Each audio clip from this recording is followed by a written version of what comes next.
All right, so I was scrolling on Twitter earlier today because I have no life, and there was this really funny video of this live court hearing, and this lady is talking about Bleach, and she's referring to how it is 16 seasons, and that there's two seasons 4 and 5 that are dedicated to the Bount arc, and how it's filler, and how they're basically just filler characters in this court case.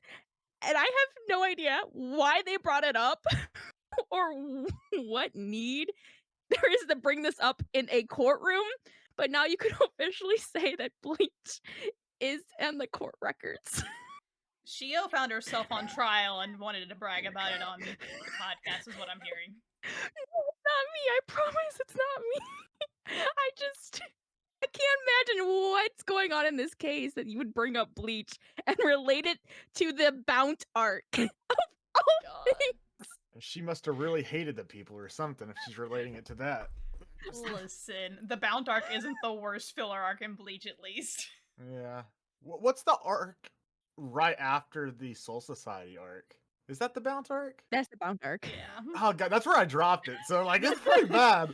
Oh, you didn't make it to substitute captain arc. That's Nah. I mean, to be fair, the Bount arc was the first arc I saw of Bleach. See, you thought that, this is what the show is. Yeah, I went back to watch episode 1. I was very confused. Listen, I suffered through all of the Bound arcs because there is 2 hot male characters that I could at least watch, but that's about it. Yeah, I don't remember much about Bleach or the characters. It's been so long. So I just remember I thought that the main villain of the Bount arc and Aizen were the same person for the longest time. And she betrays her #1 husbando once again. To be fair, this was during the time when he wasn't my husbando. How your taste has fallen because now you're addicted to freaking Honkai Star Rail characters. You say that? I haven't touched Honkai in 4 months or 3 months. yeah, I played that game for 3 weeks, and then I was like, man, I don't like gacha games, but they always have the coolest characters. So. I've learned gacha games are tolerable when you literally cannot use money on the game because you can't access the currency. I love gacha games, so I can't say shit. I'm addicted to Fate. I'm addicted to Genshin. I will not touch Honkai Star Rail until they get an actual good-looking character in the entire batch. And until then, I'm happy with my 2. So. Yeah. You said you played which one's Fate? Fate and Genshin. Yeah. See, I like Fate, but I only like Stay Night. I've never played the gacha of it. So. I mean, I played Fate Go, but I also played the original hentai game of it as well. So that was interesting. There's a Fate hentai game? That's what it was originally based off of. Yeah, it's an eroge visual novel. Yeah. Wait, Fate is based off an eroge visual novel? Yes. Yeah, that's how they transfer mana, is those scenes. So. What? Yes. Yeah. And the only series to keep it in out of the the Stay Night, Unlimited Blade Works, and Heavensville is Heavensville. It kept the sex scenes in. So. Heavensville is really spicy because of it. Yeah, it's my favorite one. So I haven't watched the last movie of it yet, but I need to because I need to rewatch all of it. It's so good. Yeah, I own it, so it sounds like I need to finally watch Fate. You should. It's as far as franchise stuff goes, Fate's probably up at the top for me, just because I like all the characters and the artwork and the story. So it's so beautifully done too. That Ufotable did an amazing job with it. So yeah, a lot of people say Fate Zero. Fate Zero probably has the best story and thematic relevance, but I like Heavensville the best just because I like Shiro. People say he's a blank slate. He's meant to be until the end, Heavensville's all 3 of his paths and thematically put together. And then I like Sakura and all the stuff she had to endure. So. I think this is the only thing me and Wormy will ever agree on. is our like for Fate and our agreement that Sakura is the better character in that. Well, we're off to a great start then. Yeah, because I know everything else me and Wormy have ever talked about we have disagreed on for a very long time. So We never agree. we don't. I mean, it was like that. So me and Wormy, I don't know if you know this, Shio, but me and Wormy go back even before I was a streamer. Really? I didn't know that. Yeah. So we met each other, and we didn't realize this initially. But we met each other through another podcast Discord that I was friends with at the time. They're still great people. I just kind of like lost touch with the group and everything. And he was in that Discord, so he saw when I was like hyper aggressive about anime. I used to be a lot That's when I worse. was first getting into anime, so I was always like, man, this person seems like, what the heck? But I was like, I don't know, man. I don't know. I just sit here and be like, okay. I don't care. That was at the point I just didn't know. I'd only seen like 50 anime at the time, so I'm like, I'm just gonna believe you. I don't know. Listen, to be fair, and you can attest to this, there were people in that Discord that would literally start fights with me for no reason. Like, they would have the dumbest arguments. Like, there was one dude that was like, angry that there are mom characters in anime that are portrayed as bad. Because he was like, I love my mom. I don't want to see animes with bad moms. And I'm like, okay, but there are animes that have good moms.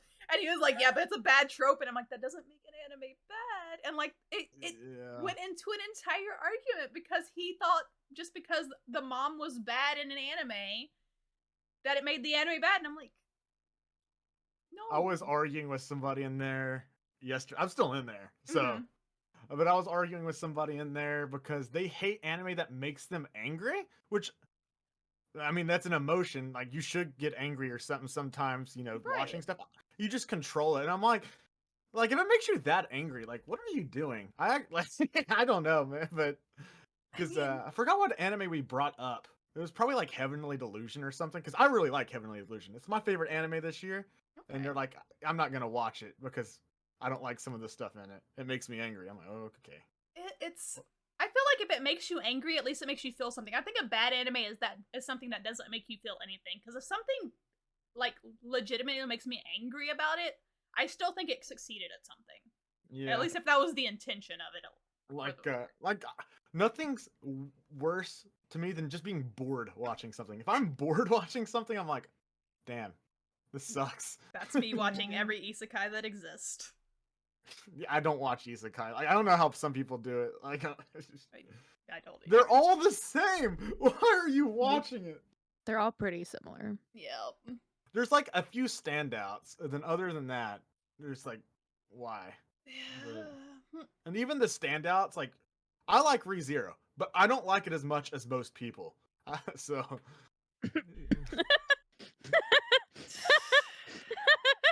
Do you not like ReZero? I can't remember. No. No, my stance on ReZero. ReZero is one of the few isekais I have watched that was thrown at me as this is a good isekai, you'll like this one, and I disagree. Yeah, I think it's better than most, but it like production wise and other stuff wise, it just doesn't look good to me. So, I still can't get past. I've tried like multiple times. I still can't get past like the first 12 episodes. I'm like, I can't. I think the first 12 episodes are the best part too. So. Oh man, if it gets worse than from there, then oh man. God. Like, I think because the first episode is a 40-minute long starter episode, which I thought was amazing, and how it leads into the ED. And then episode like 11 or 12 is called like The White Knight, which is like where it switches around a lot, and that's my second favorite episode. Then there's a boring well arc, so that sucks. Oh god. I remember Anime Expo when they put the trailer on for the new ReZero season, and like only I swear only like 20 people in that big ass room were excited about it. Yeah, dude, man, yeah. The only isekai I enjoy is Mushoku Tensei. So I like Mushoku Tensei. it is, to me, it's actually good, but Mhm. it's more than just an isekai. It actually has a good world, great characters, good world building. It is pretty So good. I will say compared to like, nothing because I have gone on rants about that. do you not like Mushoku either? I haven't watched it. well- Okay. So this is gonna be the second time we You're tell gonna the story. This is the third Okay, time. okay, Because it happened so- and then Episodes ago, many episodes. I don't even remember what episode it it was episode 1 or 2. It was very early, and Shio brought up that she was watching Mashoko Tensei or reading it. One of the two. I think you were watching it. I was watching it because I haven't read it. And I was yet. like, oh, that's the one where the dude goes to magic school to fix his broken pee-pee. And she's like, that's not what it's about at all. And season 2 wasn't out yet. Yeah. Season 2 wasn't out yet. I've only watched season 1. Episodes later, she's like, you were right, that is what it's about. And it was good, damn it. I hated the fact it was so good too. I was like, damn. Yeah, like I was like, at first I was like, Jordan, is this what this is about? Because he's read it like twice. Yep. So I'm like, and we watched them all together when the episodes came out. And I'm like, is this really what this whole arc's gonna be about? He's like, just watch and see. No, that's literally what the 12 episodes was about. So. The whole 12 episodes. She was so like, we derailed the entire podcast for like 30 minutes because she's like, you're thinking of the wrong isekai. That's a different one. And I'm like Googling. I'm like, no, this is definitely the one I was told about. But I was watching it and that hadn't happened. So to me, it was like she unintentionally spoiled me on season 2. Listen, you unintentionally spoil yourself on a lot of things. So Dude, yeah. I spoiled myself. The Mushoku Tensei like audience and the readers, they spoil everything, and I don't block stuff on Twitter or like Discord, so I just see everything about stuff, and I'm like, but I don't really care about spoilers. I think I'm of the mindset if spoilers ruin a show, the show's not good. So Yeah. for me, it depends on the show itself because it depends on my investment. If I'm highly invested into a show like One Piece or Naruto or anything like that, I don't mind spoilers because I am so heavily invested into it, that's just going to drive me more into it. But if it's something that's short, like it's 12 or a 24 episode anime, and I'm enjoying it, but I'm not like investing 1,000 episodes into this, I kind of don't want spoilers, you know? That it's just, yeah, there's not a like, lot I there, don't spoil for things. people, but like I've never really cared because I'm not a story person most of the time anyway, so I am all I- story and characters. That's all I care about. Yeah. because all stories are the same to me basically. Yeah, I don't like spoilers because usually for me, when I really like something, I like it more if I can't predict it and I'm thrown for a loop. Mm-hmm. Like if I'm thrown for a loop, I'm like, holy, my mind is blown easily. But like if my mind's blown, I automatically like it a lot. And if a spoiler ruins that and it's something that would have blown my mind, it gets knocked down like a peg. It's awful. Yeah, I remember when I was watching season 1 of Mushoku with Jordan, and he's like, "You've seen her before," and I'm like, "This was episode 18 when Nanahoshi's introduced," and I'm like, "What?" So then I rewatched the whole series, and he was right. You barely see her in one shot. Oh my god. So Why does that I really don't know the just- characters very well, so I'm like, I don't even know. yeah. Like when I'm the type of person when somebody like slightly says something, I will sit there and filter through like everything again and find it. So I've seen Mushoku like 5 times. Oh my god. Yeah. I rewatch stuff a lot. Well, Okay. I want to yeah, ask that's about fun a lot. something because I feel like Shio's gonna also have questions about this. Okay. Why do you have Given rated a 4? Because it was Oh. boring. Those are fighting words. I won't say it's bad. Like I actually think it's pretty decent, but it's not my type of show. And I Mhm. rate like my That's ratings fair. are more geared towards me, like Right. to an extent. Yeah, that's fair. fair. That's fair.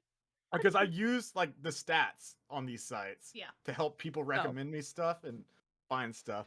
So I do the I have same. stuff like Pluto. I don't know if you guys have watched it yet. It's the I plan to. Yeah. new anime that just came out, Mhm. based off of Astro Boy, written by the guy who did Monster. Can't remember his name. Yeah, I've heard good But things about it.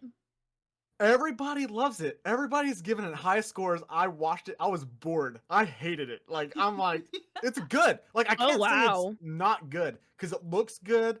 There's a story there. There's great thematic stuff. And I'm like, man, I'm just bored. Like, I don't care. So, Oh my god. and so, yeah, that pissed a lot of people off when I was talking about that.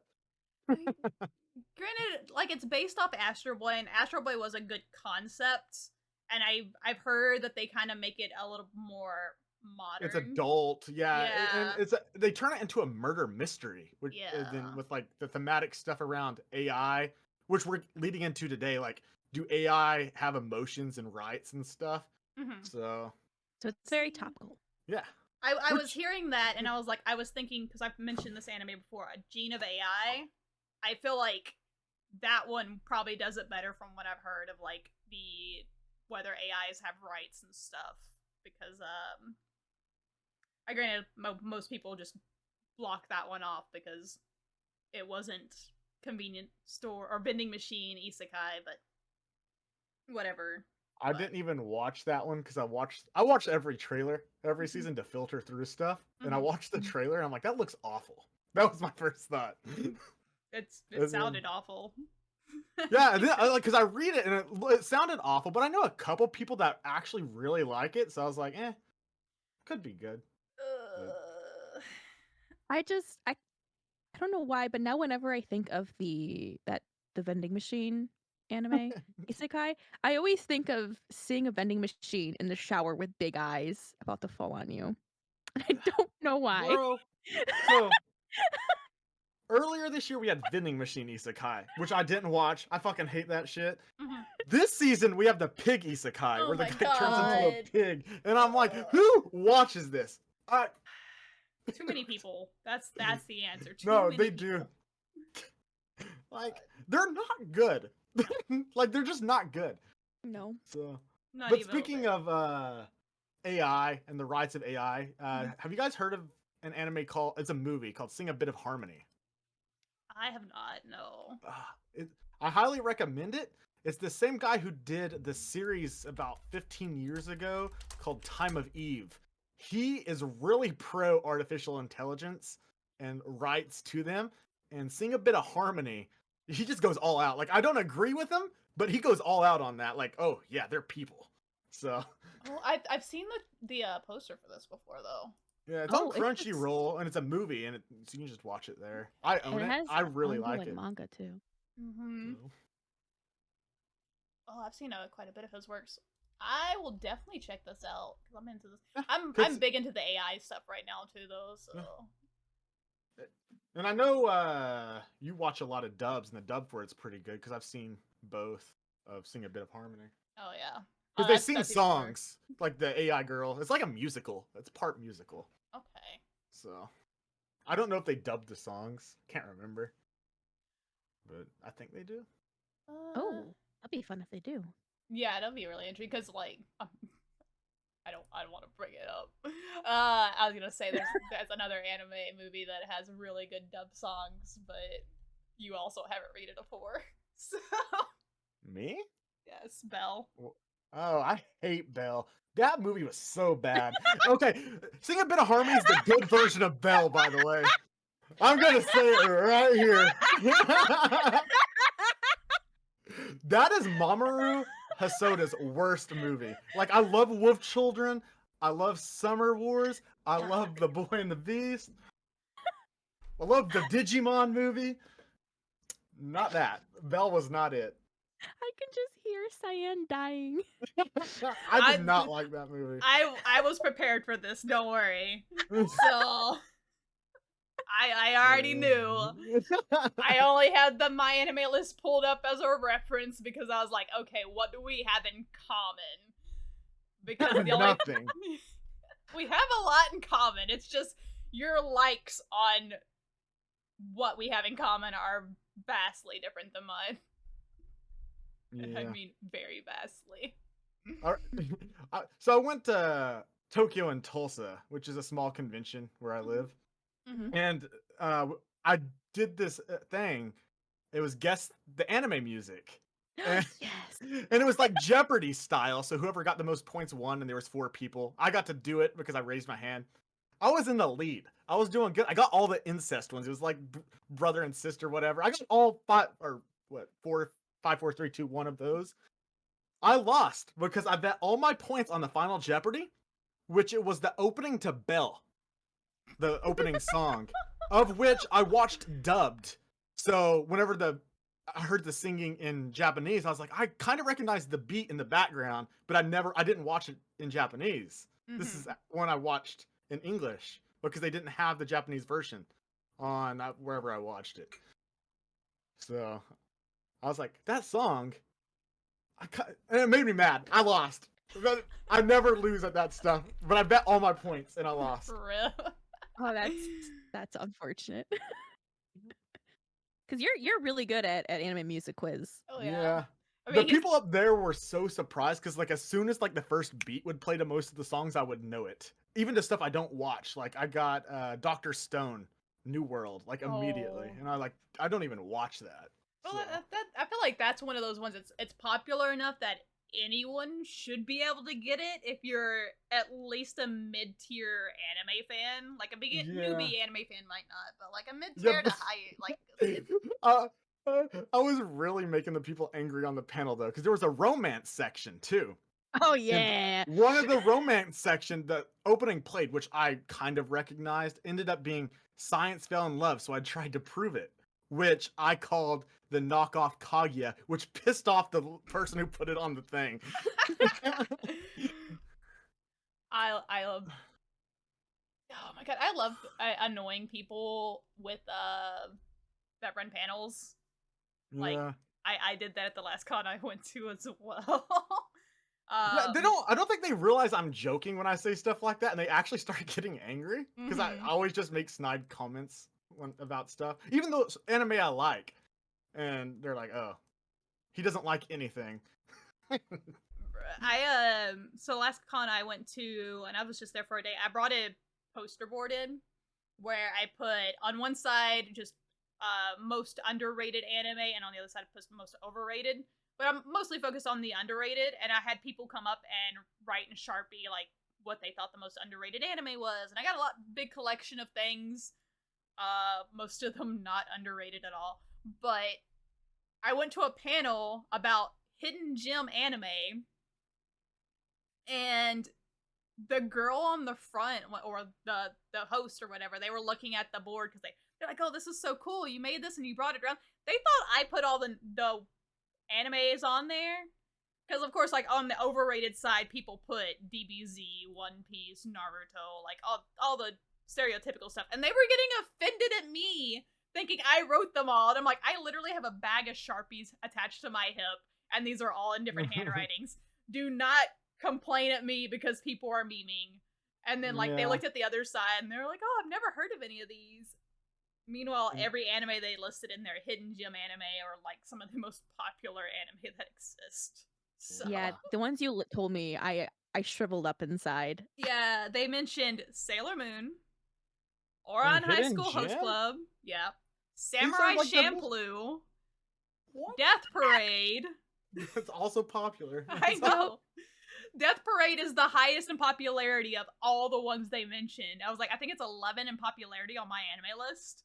And I'm like, I'm sitting here, I'm like, I don't know what I expected, actually. I shouldn't have been excited for this panel. Man, I should have been there to bring up some not so popular stuff. They would have hated me. I sent them all home with homework. I was like, okay, this is apparently what you like. Here's 2 anime you've never heard of in your life. Go watch them based off of their anime taste. And it's just like, I'm just gonna chill here, because the minute I heard Death Parade and Samurai Champloo, I'm like, just because it's more than 6 years old doesn't mean it's a hidden gem.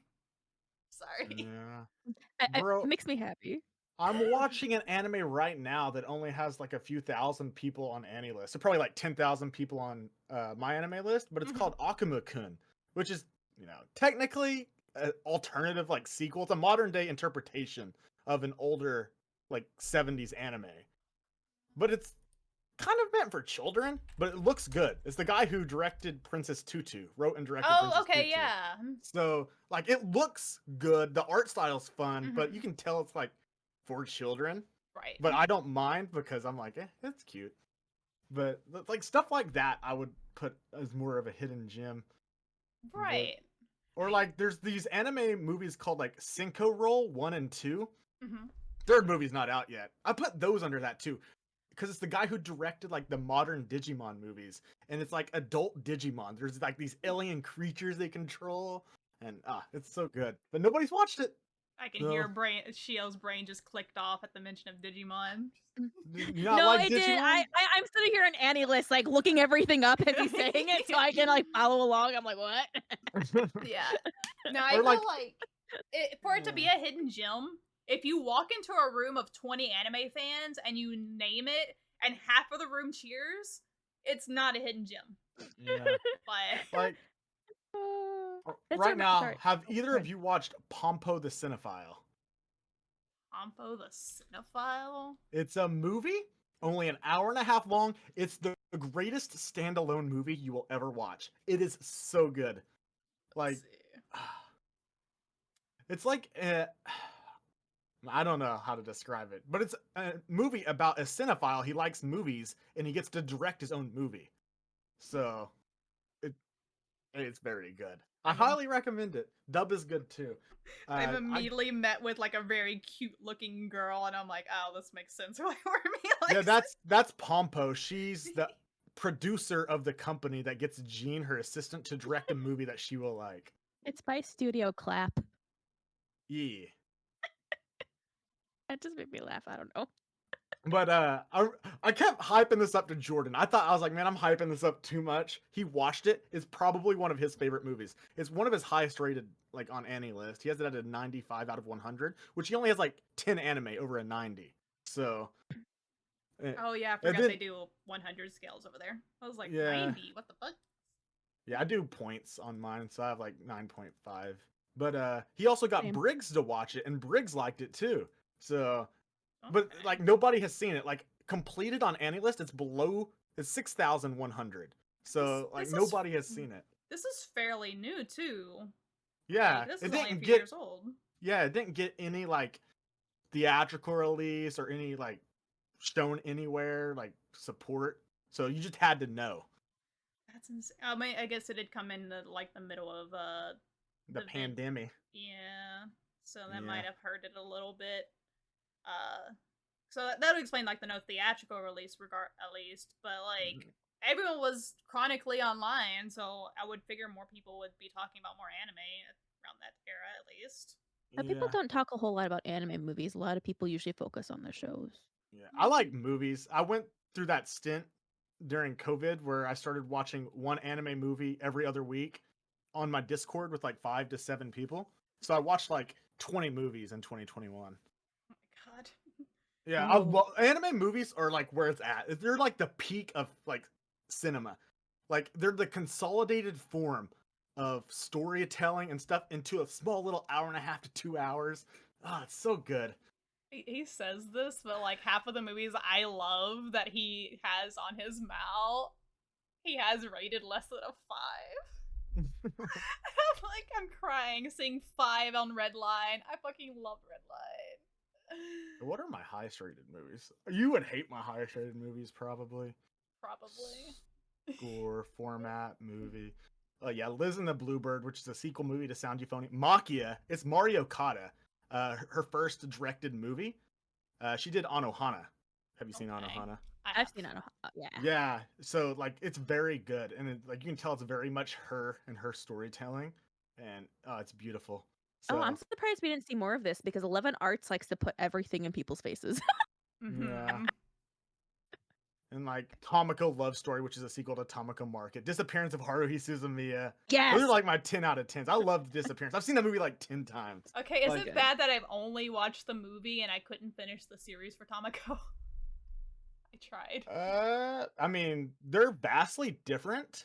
The series is more about community, and like I watched it in the middle of the pandemic, so like that probably helped a lot.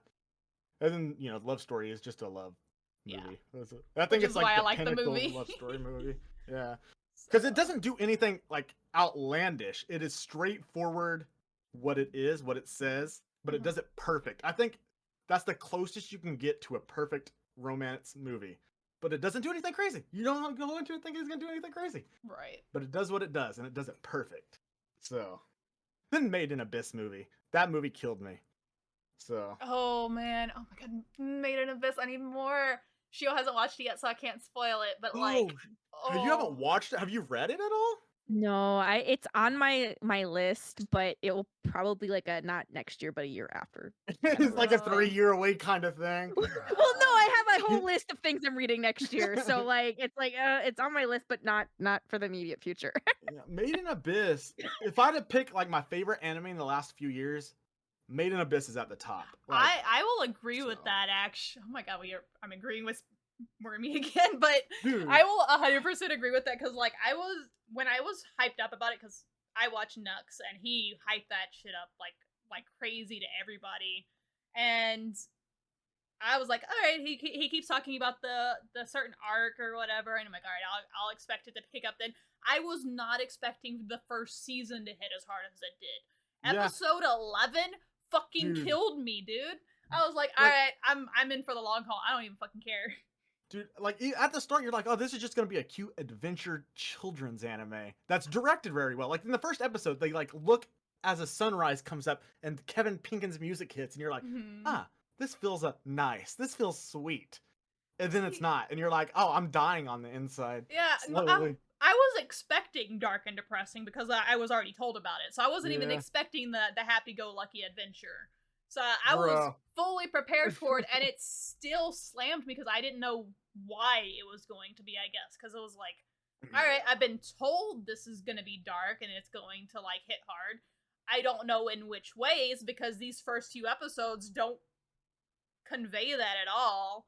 So it is so fucking glorious. Yeah, I look forward to surprises. Yeah, oh, it's great. Like, and Faputa, I love her voice actor in Japanese. It's Misaki Kuno. She's a love or hate VA because she's very high pitched and like squeaky. But that was my first seasonal anime I watched, so I was like watching it along with people. I didn't know what was gonna happen, and then it went crazy, and I'm like, what? Yeah. Is this what the seasonal viewing experience is like for good anime? Is this what the... But, yeah. Oh my god. What else do we have? I do have something in common with Wormy that you're one of the only people, other than the people who got me into it, that I know who've watched this and love this as much as I do. Rakugo. And that is the Shio and Rakugo. Oh my god. Okay. If I had to like move aside Sound Euphonium and my biases towards moe cute girls, Shogun Roku would be my favorite anime. It is so good. It's so good. Like, it's so good. To me, it is the best story told in anime that I've seen. Like, hands down, the thematic substance and then it gets turned on its head. Everything. God, it's so good. Like, you watch the first season and you're like, this is good. Then you finish the second season, you're like, oh my god, what? I want to rewatch it, but every time I think about doing that, I think of all the pain it's gonna put me through, and I stop. Yeah, Yakumo is. I only have out of the 15 characters in anime that I have, on my favorites list. Yakumo, the main character, is the only male in that top 15. He's my favorite character in the anime. He's so good. He's so good. He deserves the world. God. Cyan needs to watch it. It's so good. Yeah, I started it, but we started it, but we're on 3 episodes in. Yeah. It's because it's not dubbed. It isn't, and I will say, when they tell their stories, the first time I watched it, I kind of zone out when people talk a lot. I just find it boring. But the way they tell their stories and then rewatching it, and the subtle changes in how the characters tell the stories and the meaning behind those stories, and then how they tell the stories later, different. God, it's so good. God. It made me fall in love with Rakugo. Is what it did. It's so good. Like, it made me want to watch a couple of other like Rakugo things, but none of them will be as good as that, I don't think. Try Akane Banashi because it's actually doing Rakugo pretty well. Yeah, But I it's heard not that. anime yet, but Yeah. someday it will be. Because I remember I read the first 3 chapters when it first started. Because if you isn't that on Jump? Yeah, it's on Jump. Yeah, because Jump you could read the newest chapters for free. So I was like, I'm gonna keep up with this, and then I didn't, and I'm like, I'm not buying Jump. So it was only like Yeah. $3 a month. Oh my god. Yeah, but it will eventually probably get an anime because it's doing really, really well. And I'm so excited because these stories are so much better animated and voiced and put to life Yeah, versus on a page. Like that's yeah. the one thing I will say anime does well is putting Rakugo Like, man, up there. that's part of the reason I like Kaguya a lot too, though. Is the guy who directed Rakugo directed Kaguya. So he knows True. how to do like great Mhm. direction with minimal animation. Because Yeah. I would say Rakugo's not animated well, it's directed well to like Mhm. because it's Studio Dean. They're not good. I'll No. say it right now. They fucking suck. But he made it amazing. And then he made Kaguya with the very minimal animation, just changing the styles and like how stuff is shot, doing meme stuff in there, like the Take on Me, you know, where he's pulling her out of the newspaper. Yep. That's just fun. And he's just good at that. Yeah, some of the shots in Kaguya-sama just crack me up. It's So good. peak. He also did another one recently, and you could tell he was the carrying the show, but he didn't have the team behind him on that one. It was a Undead Girl Murder Farce, Mhm. and it kind of felt like Shogun Roku ish, but like you could tell he just didn't have the entire team there, and the story wasn't there for that There particular anime. there was no So passion behind it. yeah, so but it looked decent. Like you could tell he was doing his job, but everything else wasn't there. So I dropped it. But if you like vampires, it's a girl's vampire head that he carries around. You have my attention. No, literally, it's Undead Girl Murder Farce is a murder mystery show where like each episode's like or each arc's like 2 episodes where they solve mysteries. But he carries around this like headless or not headless, just the head of a girl in a bird cage who's immortal, who I wants to remember seeing the die. trailer for that one. Yeah. Okay. Yeah. I know a lot of people like it. I don't like mystery stuff though, so I think it's on my plan to watch because I think I added it on there. I think it's on High Dive. yeah. Yeah, which is why I haven't watched it yet because there's 2 things on High Dive I want to watch, but I'm gonna wait for them to finish for the season so I can just go ahead and binge watch it over there. Yeah. Yeah. Because the other ones See, are... what's worst thing in the world is when stuff's on Hulu or yeah, Hulu. It's when it gets put on Disney Plus. But they Yeah. just put it on Hulu and you're like, I don't want to pay for Hulu. What the I hell is this? have That's the only Hulu, reason so... I have Hulu is because I wanted to watch Bleach. Well, so I have to pay for Hulu because I'm hosting the Digimon podcast as well, and I'm also hosting the watch parties for part of the group doing the Digimon watch parties or the Digimon podcast. So like, because one of our people is in New Zealand and does not have access to anything that has Digimon on it, so I have to host it so she can watch it. So I have to pay for Hulu so we can watch it because it's the only thing that has the first season on it. Yeah. Dude, I hate Hulu subtitles too. Like, that's the one place I'll watch everything dubbed if I can. Mhm. But Jordan, I traded anime with. He wanted me to watch Bakuman, the first season of it. Yes. Like I already finished it, but the subtitles were behind on Hulu, and they don't have a dub of that show. So I was like, this is awful. Like it like drives me nuts. I can't focus on the show because like they would talk and the subtitles would appear like a second later. Is it timed differently on mobile and PC, or is it? It might have been my TV too, because we were watching it like on my big TV. But every time also they have the black boxes around it. I don't like black boxes around my subtitles. Oh, you can change that setting in Hulu. Yeah, you can change the way the subtitles look. Yeah. I like my fancy fan sub stuff where they're like pink outlined and sparkly, and I'm like, because I think I have mine as the white subtitles on Hulu. As long as you don't use yellow, you're fine. No, I can't use yellow. I will use yellow in situations where the episodes are like all in white. Yeah. You're like watching on a snow field, and you're like, I don't know what they're saying, but Maybe I do need those black boxes. Okay, I know we normally don't talk about the like most topical things here, but scrolling through his list, there is something very topical that we can maybe all talk about. And it depends on how far Wormy is now. Have you finished Attack on Titan? Yeah, I finished it the day it came out. I love Attack on I Titan. watched the final part, and I know Shio wanted to know my opinions on the ending. I did. Well, I heard the ending was different from the manga ending slightly. Is that true? They just changed the wording to make it less like feels bad ish, I guess. Like Okay. I don't know. Just the way it was worded in the manga felt very like, ooh, grim. That is not good. Is that Okay. possibly a translation issue, or is that actually just Could be a translation issue, but it's the official like scans, so it's what's printed over here. right? No, So, it was different because it was different in Japanese too. Because the yeah. Japanese fans were commenting on it too. Okay. Yeah, because the studio changed it then because I know a lot of people didn't like Yeah. how something was worded during a certain scene. And it's this. I'll just describe the scene. It's the scene where in like the ocean. It's him and Armin. Okay. And Armin. That I And, figured it was that scene. Yeah. Yeah, and I'll have he's to like check that out. I'm explaining curious then. why he did everything. Yeah. And they Okay. just That makes changed sense. some of the wording right there. All right. Okay. I'm gonna have to check that out because I'm curious on like what it changed. Because I watched it, I fucking loved the ending. The only thing I had a problem with is that I had to watch it in subtitled because I was like, I was gonna wait until the dub came out, but they took so long to get the dub out for the first part that I was like, you know, Crunchyroll's kind of dropping the ball on this shit. Funimation was more on top of it, so I'm gonna go ahead and suffer through it.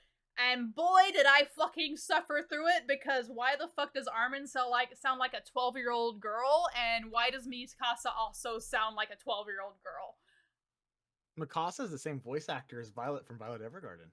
Yeah, she's one of my favorite VAs. She's Mikasa I can get past a little more because she is female, I guess, but I'm used to her having a more like not rougher voice, but like a slightly deeper voice, because in the dub her voice actress does it that way.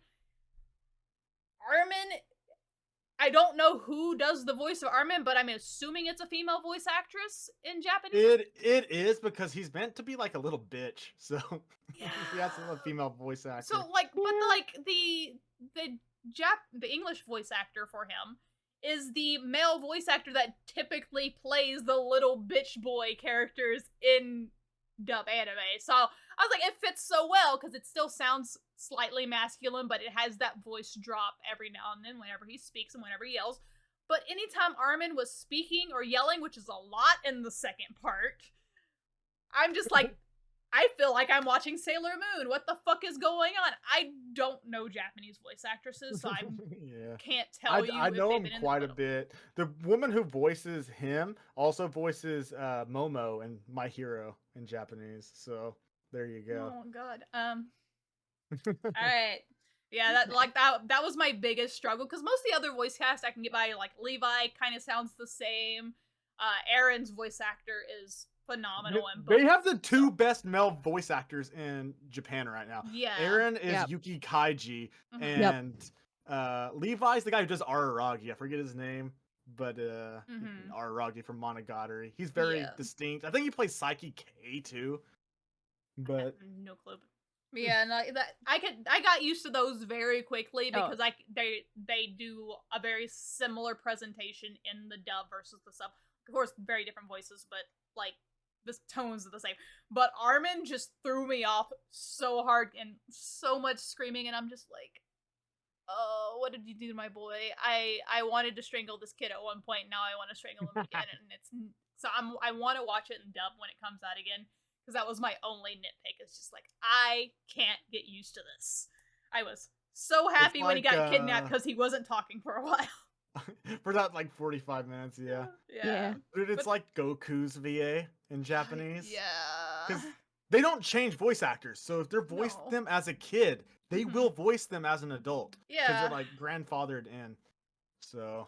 Which is fine, and I understand female voice actresses tend to do voices in the dub as well, but typically for characters that are younger, because men can't drop their voices like that, or it's characters that are more androgynous. And Armin's not. He is a bitch boy, but he's not androgynous. I can't hear it. I could probably hear it when he was a kid, but now that he's supposed to be like what 20 something, I was like, oh, this hurts. Yeah, he was a little bit more androgynous though when he was younger though. Yeah, but no, I think it's a lot like Hanji. Oh Yeah. yeah.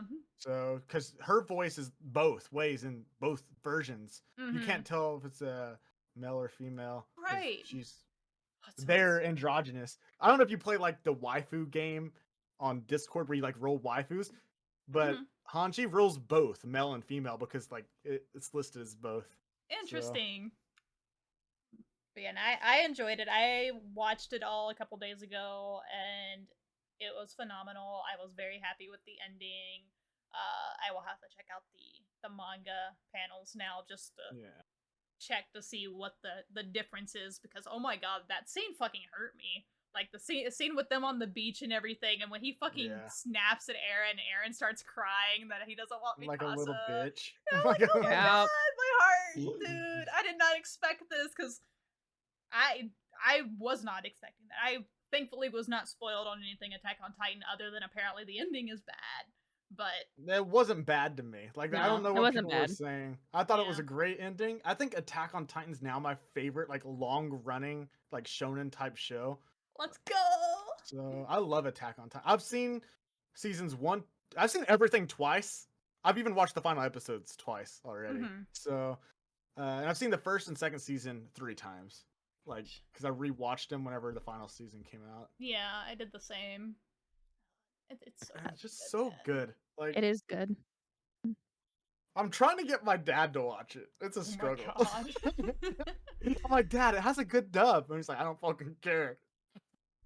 It's okay. My dad walked in while like a random episode was on. He's like, "This is stupid." He walked away. I'm like, "Oh, okay, it's Attack on Titan, but okay." Yeah. Probably one of the most, like, the irony is like Attack on Titan is so out there as far Mhm. as like plot wise, but it is probably one of the most normie anime out there because it's such a good gateway anime with as bizarre as it is. Because most gateway anime aren't that like out there. Like I feel like Bleach and Naruto and like My Hero are more grounded into like a real world setting, or like at least a common ground setting, than Attack on Titan is. Because while Naruto's a fantastical world, like it's not freaking Titans bearing a wall and stuff. It's not dystopian. Yeah.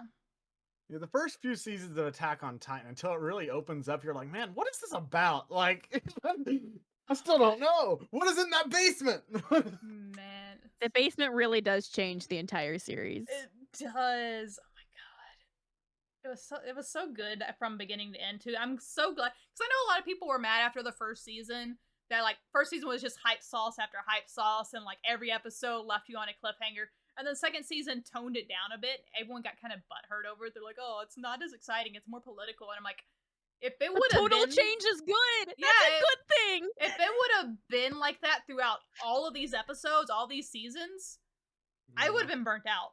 I would not have been able to keep up with it. See, I love all the like when it went to the final season and like that cold open. I'm like, who are these people? Am I watching the right show? I remember I was like, wait, is this the right show? Let me check. I thought I skipped a season somewhere. I immediately stopped the episode and went to go try and rewatch the season prior. I'm like, oh, maybe I skipped a season. And I was like, no, I watched this. What the fuck? Went and watched like the final episode of the last season. And I was like, I watched this too. What the fuck? Yeah, I was like, did Mappa fuck up this bad? They're just animating a different show? Like, what is that? Oh man, it was so good. I'm sad it's over. Yeah, Attack on Titan's the show I always recommend to coworkers and stuff now to like try to get them into anime or back into anime because they quit watching. And one of them, this is about a year ago, so like before the first part came out in March or whenever. I was like, you got to watch this. It's going to end this time next year. And he's like, all right, I'll watch it.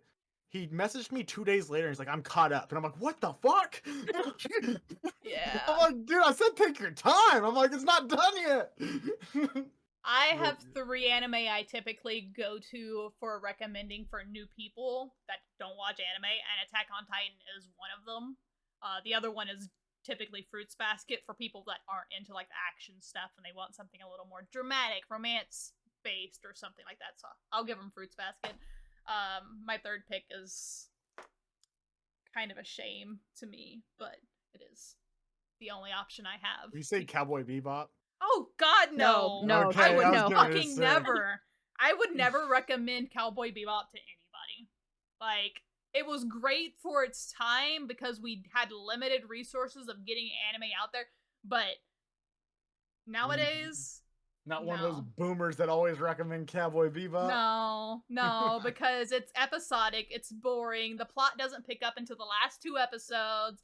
It's just, if you want to watch a cool guy doing cool things for no fucking reason, watch Cowboy Bebop. But no, my go-to for like the final one is the people that I know that only like. That one's hard, and I have reasons for that one too. I would not be able to recommend that one. It's actually My Hero Academia. Well, I think My Hero's pretty good. I got Yeah. somebody in watching that. I don't. It is a good, decent intro. It's a good intro. I don't like it. But for people that are into superheroes and like Marvel films, I think it's a good entry anime for a lot of them. I would much rather give them Tiger and Bunny, but it's a little harder to find. So yeah, you're Yeah. not watching Tiger and Bunny legally, so yeah. Unless you're watching it on Hulu. Mm-hmm. See, My Hero's like just easy to get into, and it grabs you with those first 2 episodes with that emotional punch. So, It does. And then after that, it kind of goes downhill. But you know, those first 2 episodes are amazing. I will say, everyone I've recommended to My Hero to get into anime, they love the first 2 seasons of My Hero, and then they dropped it after that. They're like, yeah, I got boring, but I've been watching other anime that I really like. So it's a gateway into anime, but they never keep up with My Hero. I don't think a single person I've recommended to has actually finished My Hero or caught up. So yeah, I'm like, I dropped it in the 3rd season. I'm like, this is kind of boring. Like, it's the same thing. It's so repetitive with how it does stuff too. So I made it to season 6. I think. It's predictable. I'm reading it week to week, and it is very predictable each week. Like, I'm just here to finish it, but I'm like, I already know how this is ending at this point. Like, just finish. I'm already not a big shonen guy, so when they get super repetitive like My Hero was, I'm like, man, this is like not it, fam. Yeah. I mean, and then you watch something like, I don't know, like Black Clover's not great, but it goes places. So I enjoyed it. Of the 2, Black Clovers have like, I think if anything, of the 2, if anything was going to pick up the hype of a big 3, like, not saying that it would be into the new big 3, but like to capture that feeling of like Naruto and Bleach or One Piece did, Black Clover is the closest to it, because it is the underdog story. Like, it's less of, oh, he was given a magical power and now he's strong. Like, no, he still worked for it. He rock lead his ass to be able to handle the power before he was handed the power. He made himself strong, and then he was given power that he would not have been able to control if he had not worked to it prior. Whereas Deku did nothing, and then they were said, hey, you're gonna have power, but now you have to work for it for 3 months. So I'm gonna help you work for it for 3 months, and then you get to have the power. So it was like, it's more genuine for me to like Asta, just because like he wasn't promised a payoff, but he still worked for it. So he deserves his little book, and he can keep it. Yeah. I'm just, man, it's just such a travesty. I felt like Black Clover could have been like up there with like Jujutsu Kaisen if they hadn't done it weekly for like, you know, 170 episodes.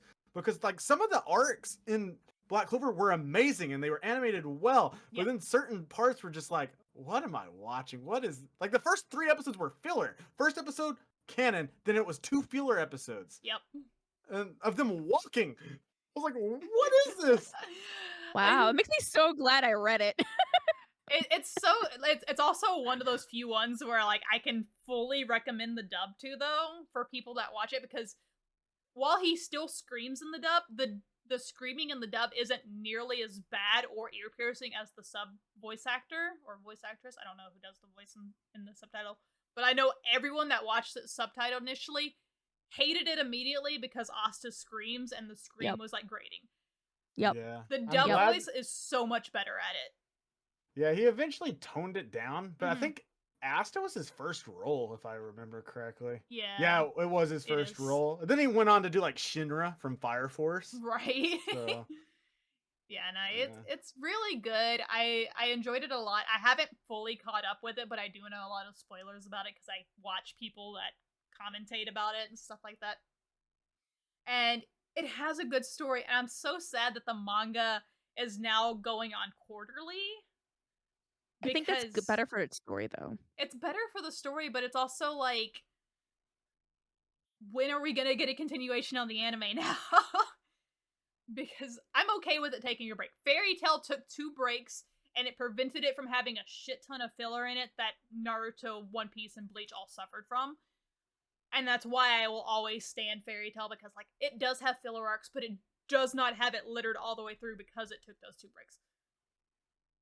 Black Clover has now taken a break, anime-wise, or ended, as they claim it, and it could pick back up again once the manga goes, but now the manga is quarterly, it's going to be even longer before if we get more anime, which is very sad.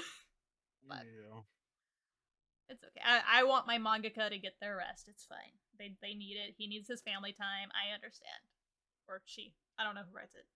It's a he. Yeah, because he has a wife. Okay. I assume too much. I only recently found out Fullmetal Alchemist writer was female, so apparently that was kind of Really? Yeah, it's a woman. Yeah. Oh wow, man. Uh, Speaking of, are you guys watching what's it called? Undead Unluck this season. I haven't started the anime, but I've read the first volume of the manga and I love it, and I want to get back into it, and I'm dying because It I is really like wacky and wild. it. It Let me is. tell you. I've highly heard so many recommend it. things. Dude, it's so like I usually hate these kind of anime, but this one is fun. And a lot of the people who are animating it, it's being animated by David Productions. It's a very passion project. Yeah, it's a passion project, and the team working on it used to work over at Shaft, and they worked on the Monogatari series. Oh. So like you get a lot of like weird angles and like just it's fun, like weird shots like through trees for like symbolism, and as I'm like, oh, it's so good, it's so good. And then it's just like cool characters and cool concepts of like power systems and stuff. I don't care about power systems, but I know people do. Yeah. And from what I see, it has really good like character dynamics and relationships. So Oh yeah. I think what keeps me excited to away dive from in. it is the amount of goofiness in it, because I've been told it's almost borderline parody-ish comedy, which is not my forte. Yeah, it is very wacky and wild. Yeah. Like the first like 2 episodes, he's just sitting there with his wiener out because his clothes come off. So I always forget that every time I like go back to it. I'm like, oh right, I forgot. Yeah. and they just put like this big box over it, and you're like, huh? Yeah, Oh, It's Lord. so good. It's so it good. is funny. Like I was cracking up. Like, I'm like, man, I laugh at the fart jokes. Yeah, that's me. I might have also partially avoided out of spite, and this is purely just me being a salty little bitch. But one of the people that I listen to, and I agree with most of their takes, but they're somebody that's like they're super against any kind of fan service. Like even if it's not fan service, they're like, ew, it's icky. There's cleavage. How bad is it? And they're the first to like shit on it, and they fucking love this show, and all they ever talk about is how he just constantly is always naked. And I'm like, oh, what happened to you not liking fucking half naked characters on screen for fan service? Yeah. You just because you're not attracted to it does not change the fact that he is half naked or fully naked 90% of the time, apparently. So, like, Yeah. It's made for some great fan art. I'll just say that. oh, I'm sure. But no, Oh, yeah. I don't look at that fan art. Oh no, my favorite fan artist moved to being a big Undead Unluck fan before the anime, so I've seen a lot of juicy Undead Unluck fan art just because I follow them. Yeah, I know a lot of people love Andy, so and I like him too. He's a good character. He's funny. I'm not gonna say he's hot. I'm not, but he's a good-looking guy. Yeah, I mean they do more than just Andy. They do Andy and Fuka and all Fuko. the other people here. I liked what was her name? Gina a lot. Yes. So that's all I'm gonna say. Mhm. Also, Jordan's like, you'll like Tatiana, and I'm like, I haven't met her yet. So Oh boy. I've heard good things. yeah. Every time I see this black bar spoiler thing, I just want to click it. I just spoil myself. Oh my god.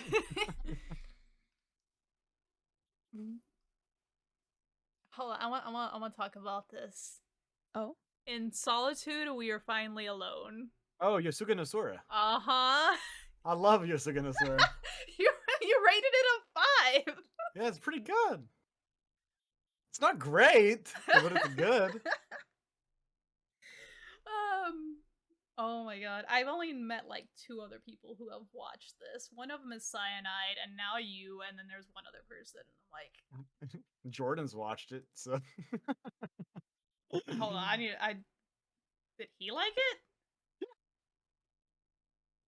I wouldn't say. I think he has that like a 4. I mean, we rate stuff okay. weird. Me and Jordan are weird, so. It's fine. I'm just like, I can't. Does Jordan normally watch incest anime? No. Okay. I was like, I'm trying to think of like, I've never heard of him watching an incest anime, so I'm like, that's why I was caught off guard. I was like, Unironically, he likes Orihimo a lot too. So. oh boy. And that's one of my favorite series. He bought me the Blu-ray for season 1 last year for Christmas. Oh. So That's a bro right there. Mm-hmm. Dude, I love Orihimo. Like, I have like a body pillow, wall scrolls, that first season. And now I have to buy the second season because he only bought me the first season. But Is it your room that you record the podcast in? yeah. Yeah, I've seen all that shit. There's a lot in there. There is. Yeah. It's a lot of girls in there. I'm jealous of the arrangement. I'm jealous of the arrangement. Yeah. It's my room, but it's like I have a 3-room house. Okay. So it's my computer room. Mhm. So like I have a room I sleep in that has like no TV or anything because I don't want to go in there and like turn on a TV. I just want to go to sleep if I'm in that room. Right. So I like took out everything in there. I don't even have like anime stuff in there besides my body pillow. Mhm. So I mean, that's all my typically anime better for stuff's sleeping. just in here, in this room, and it's full now. Like I can't buy anymore. So Oh my gosh. As we look Shio. around our rooms, and I'm like, oh, my bedroom has all of my anime stuff in it in boxes, and I turn around and there's my bed. dude, no. The most awkward thing is whenever I have to have somebody coming to my house. And then Oh my they like God. look in the room. And I have stuff in my living room too, because I just don't really care. But they look around and they're like, so it's one of these guys. And I'm like, yeah. You see that? That's Ilya right there. So I do the same thing typically when I have an actual room apartment because I live in a studio now. So my room, my apartment is essentially all anime right now. But my previous apartment, I don't keep anime stuff or TVs or anything like that in my bedroom because it helps me sleep better. And my previous apartment, right when you walked in the door, there is a 2-way bookshelf thing where you can see all the way through into the dining room if there's nothing on the shelves. And I put all my figures on there. Most of my figures are of the yaoi variety. My one right in the middle of the shelf is the dramatical murder figure with the detachable peen. Oh piece. God. And it was Oh. like right at eye level on my shelf because like I never invite people over. I just kind of like did my own thing. And all the decorations in my apartment were just for me. So that entire shelf was mostly all those figures with a few like one piece husbandos on there as well, but all half naked or fully naked male figures. Coupled with some wall scrolls behind it of various variety. One day, one of my friends messaged me. He like just broke up with his girlfriend, or she just dumped him, or something like that. And he was like, he wanted to talk and drink. I was like, just come over. We'll talk in person because he was like obviously distraught. He shows up, and he's like, I don't know if I should be here. I was like, what's wrong? And he's like looking dead at Ioba, and I'm like, oh, I forgot that was there. He's like, how do you forget it's there? It's pointing at me. And I'm like, oh. Yeah. My bad. But yeah, my apartment is generally just all anime vomit. Like wall scrolls, posters, figures. I have 3 bookshelves full of anime DVDs and box sets. It's kind of everywhere. So my uncle came over a couple weeks ago and he came into this room, which behind me have my shelf of Faku stuff. And you know, like what Faku sells. And Yeah. he goes there and he's like, he reads the side of it and he's like, bullied hypnosis revenge. And then like pulls it out and he's like, oh, and then just puts it back and walks out. Doesn't say anything else. And I'm like, yeah. At least he realized. Yeah. Wait. Well, that's where I keep all that stuff. It's behind me when I stream, but you just can't see it. Right. It's like, put in the shelf. Wormy, have you heard the story of how I ended up having to watch hentai with my grandmother? What? No? What? It's a great story. So this was when I was like 19 or 20. My grandmother, very known for her horrible choices in birthday and Christmas gifts, because it was always she went somewhere and said, hey, my granddaughter is a young girl, what are young girls into? So I ended up with a lot of Hannah Montana, Jonas Brothers. Hey, Jonas Brothers are pretty good. Yeah. Hey, just hold on. No, that was an agreement. Okay. What's the other boy band that isn't Jonas Brothers? It's the English one. One Direction? That one. I ended up with a lot of stuff like that. Like that was generally what I got for Christmas and my birthday. So one year, I think my grandmother finally like clicked in and like, oh, she likes this anime stuff. So she goes to our local Suncoast, and I can picture now. I don't know for sure, but most of the people that work there know me, and they also know my grandmother because I would bring her in there to shop for her Elvis stuff. So that she probably went in there and she asked them like, what do I get my granddaughter? And they were like, oh, we know who she is. Because she ended up giving me Sailor and the Seven Balls 2. Dude, no! Yeah. No way! I've watched the first one of that. I have the second one of that. So we're sitting there on my birthday, and I'm unwrapping all my gifts and everything. My brother got me something. He's standing there. My brother knows anime very well. Like, he, for a time, knew anime better than I did, because I got him in the anime, and then he delved deep into it, and then he got me more into it. So when I unwrap my grandmother's gift, and I see this, and it's a very graphic cover, his face lit up, and then he was like, oh, Grandma! Yeah, that's great. You finally got her some anime stuff. You might like it too. Maybe you should watch it with her. And my grandma was like, oh yeah, y'all always talk about this anime stuff. I'll definitely watch it with you. And she starts cutting into the cake, and she gets us little slices ready. And my brother's like, here, let me help you with that. And he unwraps the DVD and puts it in the VCR or the DVD player TV, because my grandma doesn't know how to work it. And he hits play. And he's like, I'll be right back. I'm going to go buy me some cigarettes. And then he leaves the house to go buy cigarettes. Meanwhile, I'm sitting here with a plate full of cake. Oh, he knew exactly what I was doing. And I'm sitting here with a plate of cake, and my grandmother is just happily eating her cake, watching the show. Oh, 25 minutes before she realized what we were watching. Yeah. I sat through 7 spicy scenes with my grandmother before she realized what the hell we were watching. And she was just like, oh! And then she hit the power button and then she just got up and walked out of the room and didn't say anything. And I was like, never brought it up ever again. Never brought it up ever again. I was like, oh, I don't know what to do. And I've gone to cons, and of course they always have those hentai panels and stuff where they'll like watch hentai like that. I had to work security for them to watch Sailor and the Seven Balls 2. And so I had to watch the entire thing again, including those 25 minutes. And I'm like, You're having some flashbacks getting ready for your ice cream. You're reliving your trauma in that moment. I am, and I'm going through each scene. I'm like, how did she not figure it out from this one? How did she not figure it out from this one? How did she sit through this fucking scene and not realize what was going on? Home dude jerked some mouse off with some chopsticks, and she just sat there and watched it. I'm like, what?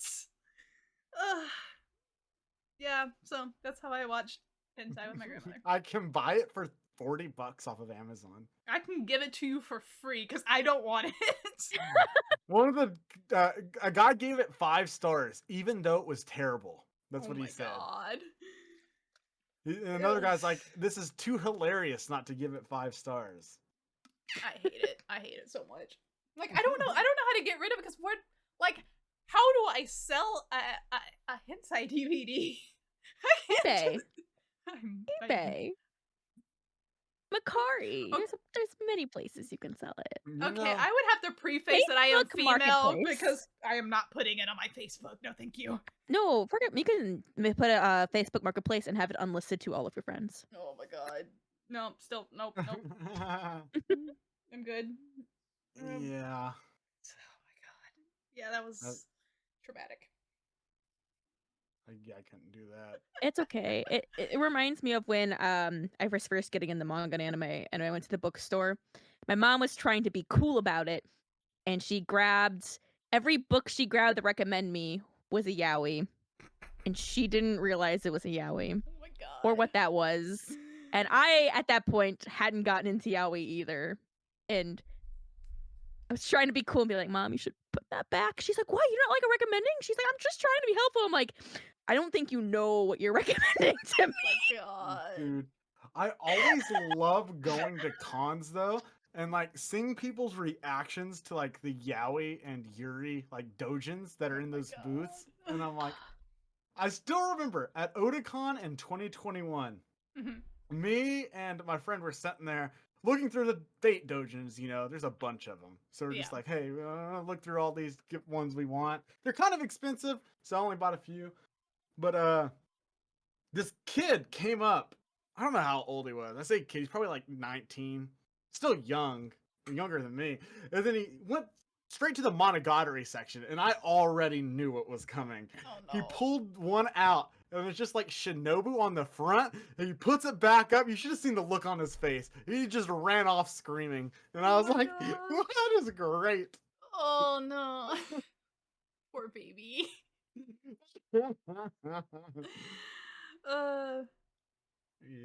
I'll say the only times I've ever remember really getting hit on in public have been at bookstores, and it's a very specific bookstore. It was Books A Million, and it was attached to the mall that was in the small town I lived in at the time.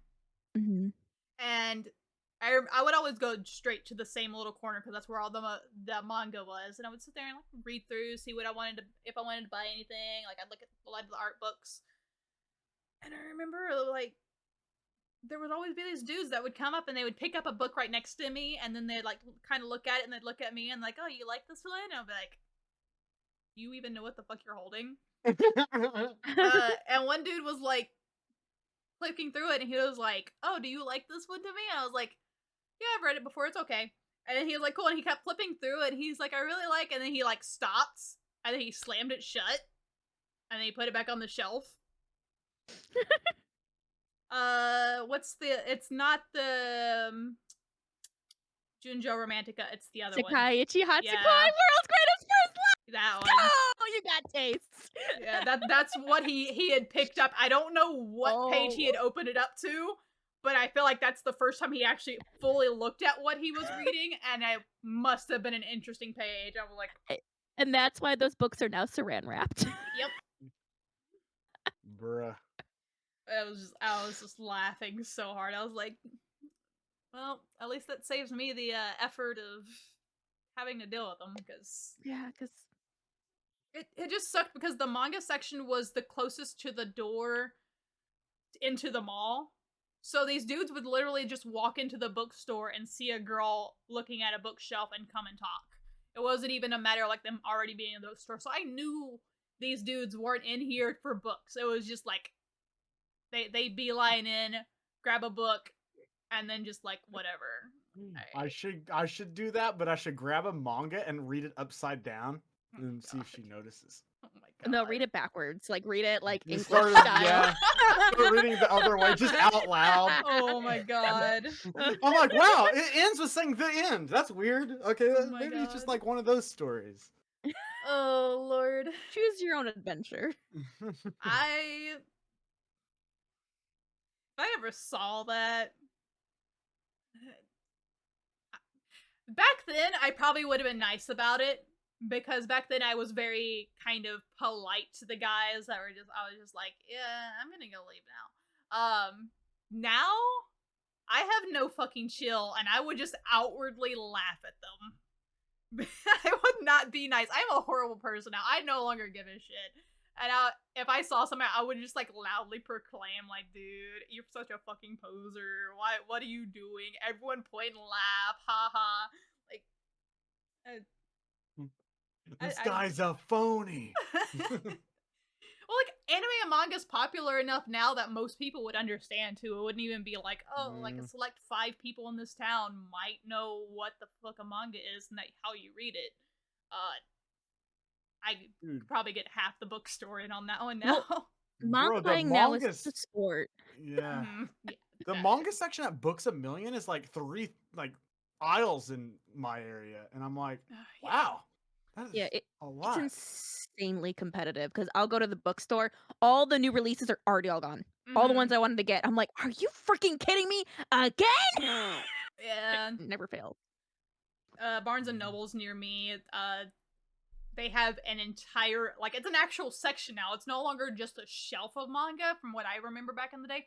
They have an entire little boxed off section of nothing but manga, and they don't even have a new release section anymore, they said, because they just basically keep it behind the desk, because as soon as it comes in, people just come and ask for it, and they give it to them, because it doesn't last long enough on the shelf, and it's too much of a hassle to stock the shelf and then having to restock it at the end of the night or halfway through the shift. So are you serious? They just keep it behind the shelf? I mean, like behind the counter? Yeah, at the the one I need closest to be more aggressive. It's the one closest to me, which is one of the biggest ones in my city, because I do live in a rather large anime populated city, and their little questionnaire desk or whatever, the little info desk, is right next to the manga section. So they literally just keep it right there. So it's not the case for every store, so. Yeah, I mean, I usually hit, like, when I go to Barnes & Noble, I usually hit 2 different ones. The 2 bigger ones in the St. Louis suburbs, and they're always out all the time. Yeah. I just, I only saw it because I wasn't going there for manga. I went there for, like, 1 book of manga, and then I was going there for, like, my normal series that I read, the Shadowhunter series, and I went in there, and I was like, I had it on pre-order. I was just like, I just need to pick this up. And then I just saw the big stack of manga under there, and I was like, oh, stocking? They're like, no, we just keep this here now. I was like, oh, okay. Understood. Going manga shopping has almost become more of a social thing, because you go and you see a bunch of new fans and you like pick up some stuff and you like start conversations with them. I'm that person. I don't know. And I'm just like, yeah, so like, what's going on? And then I walk away and I leave them alone because I don't want to be too creepy. Is it weird? I'm the opposite. When I'm shopping for like books or manga or even like anime DVDs, I will not engage with anybody else I see in that section. But if I'm going like on a flight, when I flew to TwitchCon or when I flew to Anime Expo, and I saw people, I'm like, oh, you're obviously going to Anime Expo, right? And I'm just sitting here talking to these people. Okay. Oh my god. Oh my god. Wait, hold on. Did I tell you about the dudes at the airport on the way to TwitchCon? No. Oh god. Okay, y'all are gonna love this. Both of y'all. So I am at the airport getting ready to leave for TwitchCon, and like I of course see a couple like people there obviously going to TwitchCon. Either one of them had TwitchCon merch from the previous year, and the other one had his laptop open and it was covered in like World of Warcraft stickers. And so like, oh, okay, cool. So I start talking to one of them. I was like, yeah, going to TwitchCon, you know, stuff like that. And I was mentioning that I was a streamer because they're like, oh, what do? You mod? You just go and meet your favorite character? I'm like, no, I stream. And they're like, oh, you don't look like a gamer. Oh my god. And I was like, what do you mean? What do gamer girls look like? And then he describes essentially the stereotypical like e-girl. And then the dude sitting next to me that had the World of Warcraft stickers, he like started chiming in. He's like, nah, there are gamer girls come in like different types. They like, you have the posers like that, and then you have the ones that they just don't take care of themselves. They have the messy hair and the oversized shirts, and like they just don't care what they look like. And I was like, do gamer girls come in two varieties? Like, this one's insulting me, and this one I feel like I'm being flattered because he says I don't look like a gamer because I take care of myself. I don't know how to feel right now. And then they start asking me more questions. I was like, they're like, oh, what games do you play? Like, what do you do? I was like, oh, I'm a VTuber. I do Apex and RPGs, and like I do a lot of anime content. And then they both collectively, oh, you're one of those. One of those. Oh, wow. They chipped in. They're like, "Oh yeah, you definitely look like an anime person. That makes sense." And I was like, "What the fuck?" And I'd come to find out both of them are Twitch mods. So, fuck off. Puts on fedora. The two homies in Houston that went to TwitchCon, I didn't get your freaking names. Twitch mods, Discord mods. Good job. Dal, you'll be watching this since apparently you don't like anime. I don't understand. Like, Dude, how can my interactions with I work for the post office, so I deliver people's packages, and sometimes I just know where they're from. Like Crunchyroll on the outside just says Crunchyroll, so I'm like, so when I knock, if they answer before I leave, I always ask like them questions about stuff. I'm like, oh, so you watch anime? And they're always like, yeah. I'm like, what do you like? And they always just say the basic stuff, you know. God. And then they always are like, oh, what is some of your favorites? And I'm like, do I tell them my actual favorites? Or do I lie? Give them the safe favorite. No, my go-to nowadays is always Chainsaw Man because it's popular and I like it. So I'm like, I'll just go with that. It makes it easy. I shall say nothing. I heard Cyan's reaction, even though she said nothing, and then I was like, yeah, I like Chainsaw Man too. I shall say nothing. No, I'm so glad you don't deliver my mail because I swear my mailman hates me for the sheer amount of giant Right Stuff or / Crunchyroll packages of books that I get on a like bi-weekly basis. This woman be ordering like 20-pound things every week. What is she buying? Yeah, my dad is also convinced that he's like, yeah, I don't think the postman likes you. The postman also had to deliver that box you got from Anime Expo that you had to ship to yourself. You had to ship your own box? Oh my gosh. I got a lot of stuff. You did. Bro. She didn't even ship all the manga that she bought, but she shipped a good portion of it, I guess. It all arrived safely. Mm-hmm. So I went and filled out the paperwork and applied, for my passport because I'm planning on going to Japan next year. And I'm like, I do not want to make the mistake of like buying stuff. Like, That'd be awful. Yeah, shipping out of country would suck. Yeah. See, I would budget that in. That would be part of my budget to go there. Be like, okay, You're like, shipping. this $1,000 shipping right here. Oh my god. Yeah. I love that you were there. So we were at the post office while she was shipping off our manga, and there was this other dude that was shipping off a giant Totoro plush that he bought at the Huge. It was so It's big. huge, but it was like he didn't even buy it at the con. He bought it at the Across the street. little Tokyo area.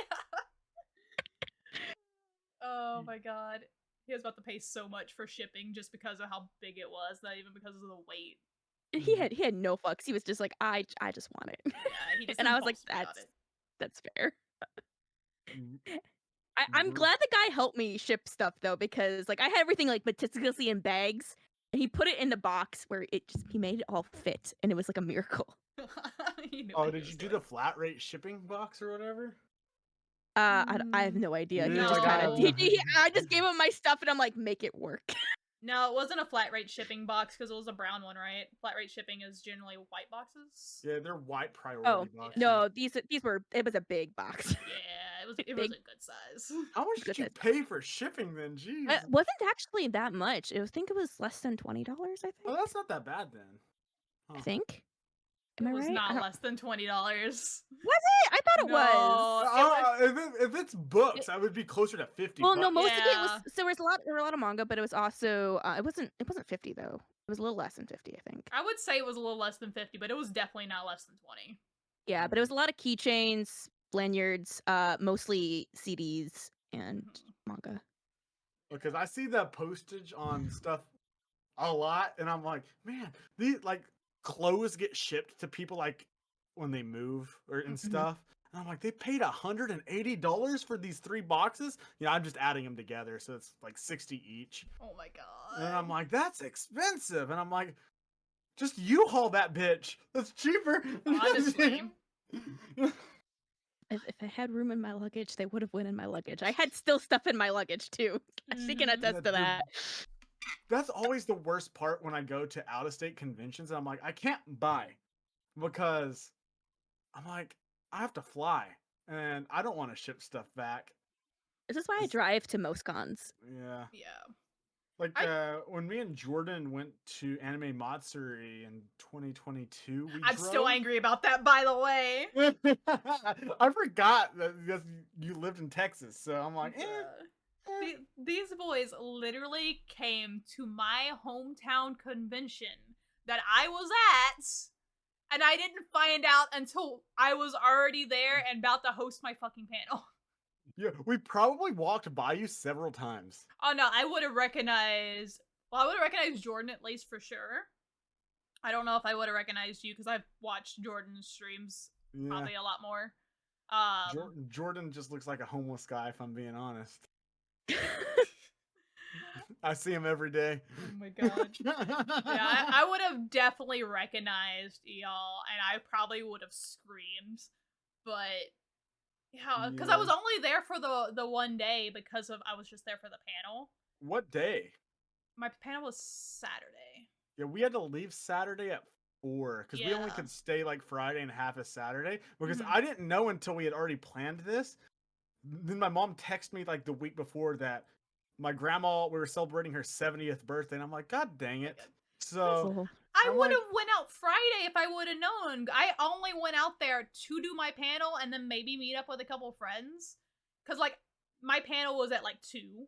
So y'all would have been leaving by the time I got out my panel.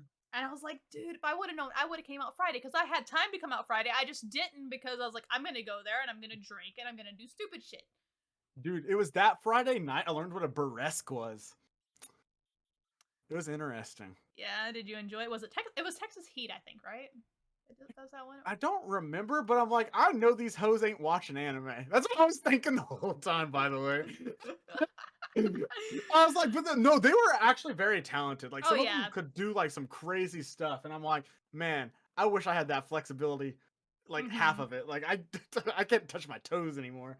So I can't do like the Texas Heat one. I can do. I can't do the burlesque shows anymore because I have a friend of mine that does one of the burlesque groups, and I didn't know he was in it because he had told me like, oh yeah, there's this burlesque show and it's got guys and girls, so you can, you would have something to watch as a girl. And I was like, oh cool. And I get up there and I'm sitting there with my friend and I'm like, all right, we're gonna have fun. And then my friend walks on stage and starts taking off his clothes, and I was like, oh, I'm uncomfortable. And then he spots me as he's walking down and just starts giving me a lap dance, and I'm like, I am so uncomfortable. No. Yeah. Stuff like that makes me cringe. Like I'm an IRL cringer. Like okay, it got worse, right? So like that was the first one I went to. The second one I was more prepared for. I was like, all right, I have seen him take his shirt off. It's fine. I'll survive. I went because the main host for it was really attractive, very much my type. Apparently my friend knows my type very well, because that time I got a lap dance from that one too, and I was like, I got a lap dance from a very attractive dude to the Pokemon theme song. That's winning right there. That's hilarious, because it's you. The worst fucking thing for me to get a lap dance to. Hey, at least it makes it good for you now, right? No. Especially now that I know, because look, I don't know jack shit about Pokemon, but I've had to now listen to multiple Pokemon openings, and I know that the first Pokemon opening is actually the worst Pokemon opening. All the other ones that I've listened to that follow it are actually pretty freaking good. I like the Johto one, Pokemon Johto. Do. Yeah, that one was really good. It was really catchy. But that first one is so bad, and I'm like, now that memory's tainted even more, because this. Now that I think about it, he was actually wearing a Pokemon costume too. I think he was wearing the hat. Oh Speaking of that first Pokemon, I went to a concert last Monday in Fayetteville, Arkansas. So I didn't drive. I rode with my uncle and his coworker. But between the sets, between Brand of Sacrifice and August Burns Red, they play songs, and the Pokemon theme song was one of them. And people sang that louder than any other song that night. And that was an experience. Pokemon fans have one brain cell. Well, I think everybody was there playing Pokemon Go also too. Knows Pokemon theme song too, though.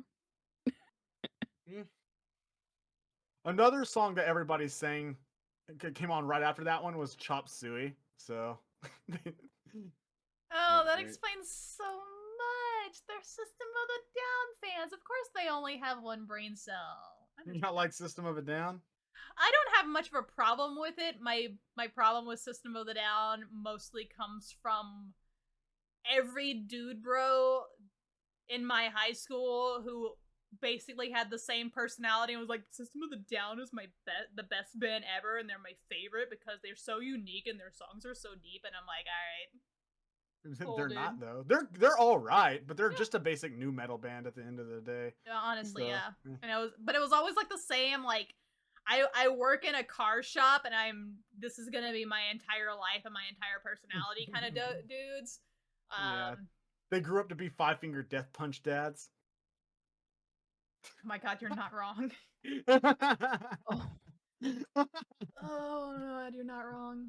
I know the type of people like that. Yeah. They're called Red State Rock Festival dads. By the way, it's like that type of music. I could see it. I could see it. Which I like that music, but like I listen to like prog metal more often, so I listen to like the nerdy guys, not the dude bro guys. Right. I'm just not a metal person. I'm like rock, hard rock, like new metal a bit, I guess. You don't like Linkin Park? I like Linkin Park, but yeah, I still kind of I'm still in the mindset of like that's hybrid music. That's new metal's still like. I mean, that's considered. They're the biggest new metal band. Yeah, but they were hybrid before they were new metal. But before that's new why metal was a thing. They have the album Hybrid Theory. That's why. Yeah, they were kind of the end. Yeah. Like I liked Korn as well. So like Korn invented new metal. Yeah. So like I like that stuff. It's It depends. It depends on So what it you would is. hate the stuff I listen to. I listen to like death metal, deathcore. Yeah, I'm not really death metal. Like, I think the metal I listen to is more. I don't know what you consider like Dream Theater. Oh, that's prog. That's prog Yeah. music. I Okay. like Okay. Dream Theater. Dream Theater is very good, by the way. Um. What other falls? I think Dragon Force falls in that category. I'm not a big Dragon Force fan, but yeah, Dream Theater. Dragon Force is alright. Dream Theater is like one of the best bands from the 90s, in my opinion. But I'd agree. like they have a song called what the freak is the name of it? The song. It's been there's all their songs are very long because they're a prog metal band. So they have like 20-minute long songs. Their albums are essentially like big storytelling albums as well. They're like, if you want to listen to essentially an RPG as a musical, you listen to their albums as a whole in order. And they have albums that connect. Like the end of one album ends off with the same note that the next album starts with to connect albums. Yeah, it's like listening to a stage play. I guess that's why they're Dream Theater, huh?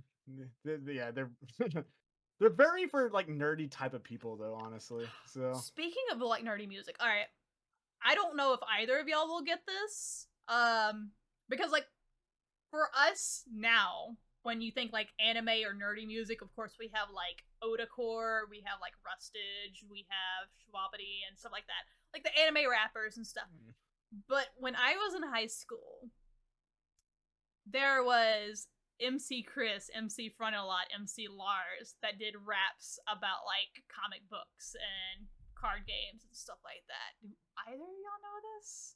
No. Oh my gosh. No, I was very into J-pop scene. Yeah. So like MC Chris, most people would know him because he was in Aqua Teen Hunger Force as well. And he played one of the characters that reoccurred, and he did a lot of his rapping in that one. But like he does a lot of like, it was called Nerdcore, I believe, back then, and he did a lot of raps about that. And like all of those three, and there was a lot more. They all their raps were regarding being nerdy and being kind of an outcast and stuff like that. It was my scene when I was in high school, and like I don't know too many people who remember those days, because when people think of like nerdy music, it's genuinely Otacore now, which is still good, don't get me wrong, but it's very different from like the nerdcore I grew up with. And oh my god, it's so cringy. See, every time I think of nerdcore, I just think of popular AMV songs. Oh my god. That's my nerdcore. I'm trying to think, because like I got into it because of my high school friends, because I got into it when I left homeschooling and had to do my senior year in public school, and my first group of friends were all like into nerdcore and into anime and stuff like that, and they were the ones that were just like, this is what we listen to. I was like, I didn't know this shit existed. This is the coolest thing ever. Of course, I was like 16, so anything could have been the coolest thing ever. But they also showed me Japanese television or cinema that wasn't anime, because they're how I watched. Oh my god, what's the battle royale? Is it battle royale? Is it literally battle royale? It might just be called battle royale. Is it literally just battle royale where they throw all the kids on the fucking island? Yeah. Okay. I was about to describe it. I was like, actually, I think that's just the name of it. Yeah. They showed me that in battle royale 2. Back before it was legal to have in the US, because that one was banned for a while. They showed me the original Death Note movie, the Japanese live action. Yes. They hated it, but like I liked it. Yeah. Me and my friend groups always had like very polar opposites, likes. I also remember I was very sheltered homeschool student, and they were like, "Oh, you should check out this one dude's screensaver. It's like super high res." I don't remember what high res was in 2006, but it was supposed to be super cool. And they showed it to me, and the first picture that came up was like Raven and Starfire in a comic shop. I'm like, "Oh, this is cool." And they're like, "Oh, wait, you got to keep watching for the others." And then the next thing that came up was straight up hentai, and they just wanted to see my reaction. And I was like, "You." Looking back, I'm like, "You guys are assholes." Yeah. Taking advantage of my innocent ass. Like, not fair. a lot of I do know a lot of anime fans did that, especially Yeah. ones in like anime clubs and stuff back then. Mhm. I I remember those days.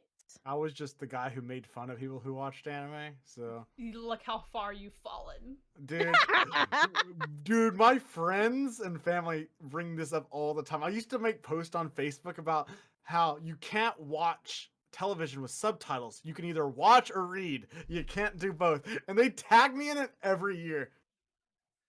I hate it. I love your family. I wish to meet them in the most non-creepy way possible. I love your family and I want to meet them. I Yeah. think we'd get along great. I want more dirt like this. Yeah, What? because I was talking trash on a lot of people in my family because they like Ip Man or IP Man or whatever it's called. Hitman. Yeah. Mhm. I've never watched it. They loved it because they like the martial arts in it, and I'm like, It's so good. I'm like, but you have to read the subtitles, and I was like, I'm not doing that.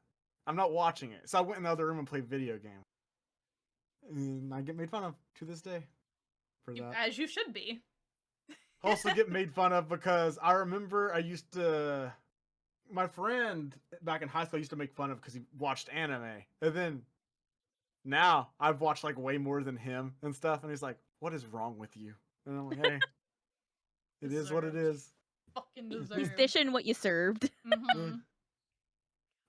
Wait, so like, how do you know Jordan then? Like, I had assumed y'all known each other for a while. Or did you just make fun of him as well? I didn't know he watched anime. He didn't tell anybody. Oh my god. Yeah, I was friends with him in high school. Okay, so y'all did. Okay. Yeah, but that's probably why he never told anybody because I'm over there like making fun of people. Honestly, yeah, valid.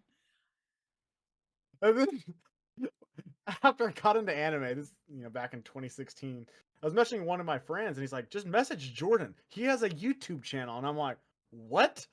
I Oh my I looked. god. I'm like, "Huh." And then I messaged him. He's like, "Have you seen this?" And it was like erased. And I'm like, "Yeah, I just watched that. It just came out." And he's like, "Have you seen this?" And I was like, Oh my "Nah." And I watched it. god. I don't remember what it was at this point, but yeah.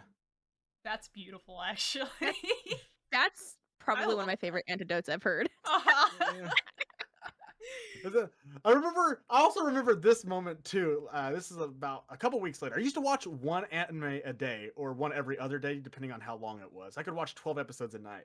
Mhm. But I remember as I only had Hulu at the time, so I took a picture of the bottom of my Hulu screen. I was like, "What should I watch?" And I had like it was Kick. We all used Kick back then for some reason. Oh my god. Oh. And yeah, it was our group chat, and I was like, "What should I watch?" And I remember one of them had a winking girl, and the other girl had, and the other one was a girl with a violin. You know which shows those are? You're lying, April, and Yeah, the Winking it's Girl. Toradora. Okay. I Oh, was okay, thinking yeah. Toradora, but I was like, does she wink? Yeah, Yeah, that's what I was trying and to think too. yeah, and then so I ended up watching Your Lie in April. It's one of my favorite anime, and then I watched Toradora, also one of my favorite anime. I'm like, damn, I've watched like two of my favorite anime back to back, and I always think about that. See, I will agree with one of those being really good. For me, like Toradora's okay. I don't. I'm sorry to a certain person if you listen to this episode. I know you love the show. Toradora was great for the first watch, but I could never see myself rewatching it. I've rewatched it 4 times. It's Yeah. better. It actually has one of the best dubs too. I Yeah, like the the dub's dub. really good. I don't know. I Yeah, read the manga and I wasn't thrilled. Yeah. I think the anime is even better because Mario Okada is the one who did the script for it. She did like Anohana. So Your and then Lie it's in just April's so directed really freaking well. good, though. I really love Your Lie in April. I think I've rewatched that one at least twice now. So This is my second most watched anime at 7. So much. I Wow. love Your Lie You in April. are you a masochist? I like sad stuff. Like That's fair. Anohana, Your Lie in April are like in my top 10. That's Clannad in my good. top 10. Showa. Showa, yeah, top. That's like 2 for me. I'm Listen, trying to think. the things he has rated a 10 on here are Cyan, Tamako Market, Sound Euphonium. What else has he not mentioned? That Clannad, of course, Toradora, Kaon again. Oh no, that's 9. Those are down to the 9s. Yeah, I used to only have 5 10 out of 10s. Now Mhm. I've upped it. I have like 15 10 out of 10s.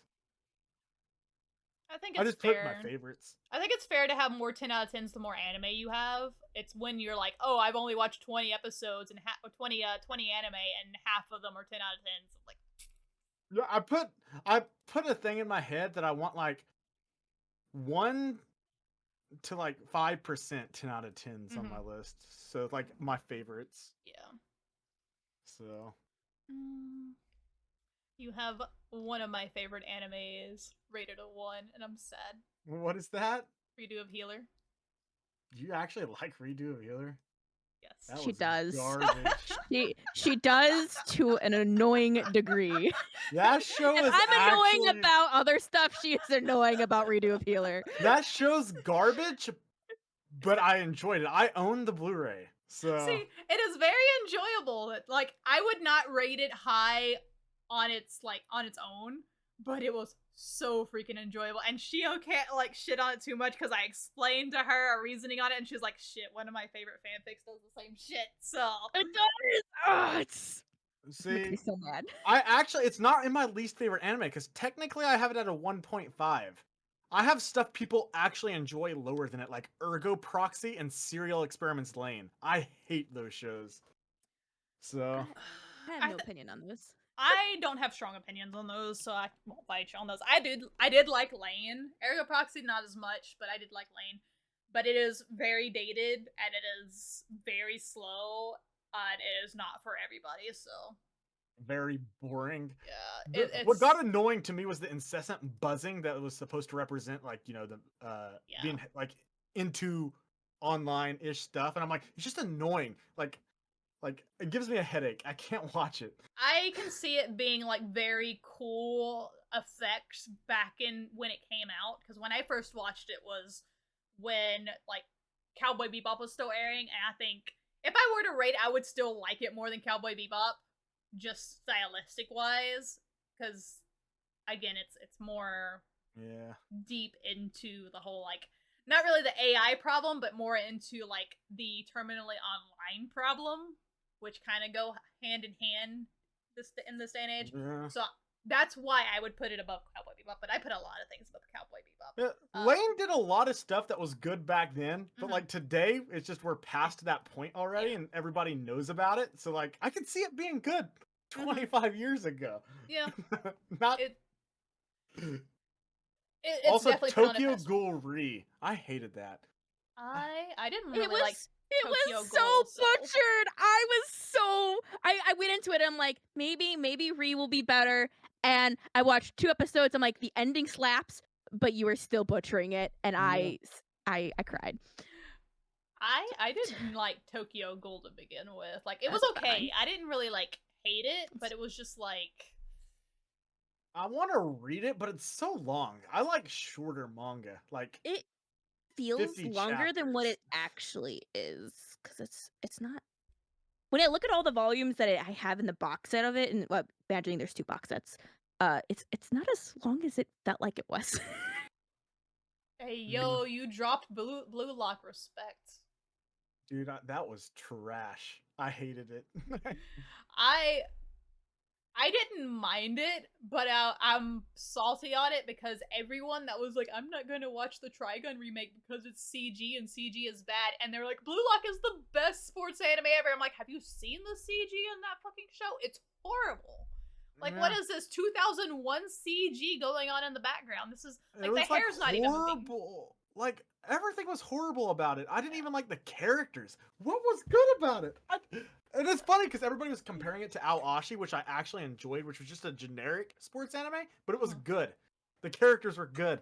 It had that subtle romance plot throughout it that it ended on. Yeah. I want more. Just give me more. I love sports anime when they're good. This is probably my favorite genre. Yeah, I adore like sports anime. Chiaofuru counts as a sport, by the way. What was that? Chiaofuru counts as a sports anime. I'm gonna say it. Have you seen Chiaofuru? I have not. Oh yes, Chiaofuru. Yes, I agree. I'm sorry, I missed like what you were saying. Yeah. Yes, it counts as sport anime, and it's a fantastic anime. It's so good. It's on my to watch. There's no dub of it, and it's like all talking poems in Japanese. But that would be so it wouldn't translate well, I don't think, Nah, in dub no, it's form because of the poems. yeah, because of how the poems are read and like the meaning in her name, and it's weird. Like, because I was reading the manga, and it's even, like, trying to read it, like, they do a good job of, like, keeping the poems in Japanese, Mm. and I'm just like, "Thank God." Dude, it's so like, unironically, favorite sports anime right It there. it's good. Unless you count March Comes in Like a Lion as a sports anime, but that's just like Mm, competition. I wouldn't count it. It's good though, but yeah, I would say sports. Uh, I should say I like competition anime. That would like allow me to put Sound Euphonium in there because it's a competition. I like, the anime that are just kinda surrounded by a niche hobby or interest. Yeah, So I would categorize it as that because those are good. good. Those are man, good. Like you really dropped Odeka 7. You after like dropped Eureka 7? after like 37 episodes, by the way, I watched like 37 episodes of that, and I'm like, this is just okay. That's what I was thinking the whole time. I do like the soundtrack that plays whenever like it's like near where I dropped it, but she's like falling out of the thing, and then like the soundtrack starts playing, and like jumps after and yells her name. I'm like, oh, this scene's so good, and then I dropped it. You're breaking my heart. Hey, Shio, he also dropped Comey. That's fine. You can drop Comey, but Eureka You can drop 7 is Comey. just a great coming of age story. Oh my Like, god. This man is the epitome of cute girls doing cute things and dropped Comey though. Comey was so bad after the first episode. The first episode of Comey's like a 10 out of 10. One of the best first episodes of anime you'll ever watch. And then it was such a drop off. It was so disappointing. So sad. it never fails. The manga never fails to make me smile. I always smile when I read a new chapter. I don't like that style of humor, like where it makes fun of people and like they just misunderstand. I don't know. No, those aren't. I don't think those are funny. I think it's kind of like the when they do understand each other kind of stuff that I really like. Like the first episode was so good. That's directed by Watanabe, not the Watanabe that did Shampoo, the Watanabe that did like Children of the Sea movie. Mm-hmm. And he also did Summertime Render last year. Oh yeah, that was. But really he's good. a very good director that implements live action film techniques into anime. So like the first episode of Comey, he did all himself, and it's amazing when they're like drawing on the board and the music's playing. Mhm. And then he handed it off to the assistant director and started working on other stuff. And I'm like, you can tell. I'm like, I just don't like it. I just Sad. Yeah, but you can drop Comey, but you can't drop Eureka 7. Pick that Ah. shit back up. It's been 7 years. That was one of the first anime I Dude, tried to it's watch. so worth rewatching and like going through it and just being like, oh, coming. I think it's better the older you get. Like, I rewatch Eureka 7 like every few years because it's just a good coming of age story. It was the first anime I dropped, by the way. I had finished everything I'd started until I watched that. breaking. It's shattering into pieces. I just Your dropped list is so all over the place too. Like You- there's a few things on here I would have expected you to have liked, and I'm actually kind of surprised you dropped them. when I see you drop a series I really like, I die a little inside. I do Just it a know lot. Whenever I see you drop something I'm watching I really like, I'm like, oh. Like you dropped Tomo-chan as a girl, which I hated, so I also dropped That it. was but... awful. I don't know how people like it. That's the style of comedy I hate, though. It's the like the physical humor hits somebody. That's the whole joke. Slapstick. Yeah. Okay. I don't like it because I don't like the whole trope of like Tomboy trope. The tomboy, but like, oh, boys too stupid to see you as a girl trope. Yeah, that was stupid too. I think it hits too close to home for me though. That might just be a sore spot for me. But I watched it and I was like, they're playing up her tomboyness too much for me to buy into this. See, another anime that was kind of similar to Tomo that came out last year was Romantic Killer, which I thought was decent. That was really good. I liked it. So, actually. I'm so bitter over it. that one went into like more dramatic stuff and talked about other stuff as it went along. So Well, No, it was also- decent. Like it was not focused so much on like, oh, well, they're eventually gonna get together. Like, it was very much on like she was set on her goals, and they had the little spicy, cute scenes, but it was never played into like, oh, she's gonna like eventually fall for this dude. It was. You know what's I funny? like In Japanese, the same woman voice acts both of those girls, Tomo and the girl from Oh Romantic God. Killer. It's Rie Takahashi. She voices Megumi Oh, and Amelia. So okay, that's a good voice actor. or Takagi-san. I like Takagi. She voices Takagi. Another one that I'm shocked you dropped, Akiba Maid Wars. That one wasn't bad, but it's like You literally have 2 episodes okay. left. Yeah, it's like it's like that point where like it's okay. I know I'd finish it and give it like a 5. Like it's okay. But like it's too over the top. I don't like over the top. And it's like that is the whole joke. And it was like, it's okay. It's okay. I still recommend it to people. It's okay. Some of this stuff I should just finish. When I watch like 10 episodes of something. Yeah, like a Deca 7. No, I still have like 13 episodes left of that one. So you're more than halfway though. You were more than halfway. Yeah, I am. Yeah, you're so close. You're so close. You're like so close. I'm looking for something. It's like I know you have it on here. You have to have it on here. There's no reason you wouldn't have it on here. I am just. What is it? Nagatoro.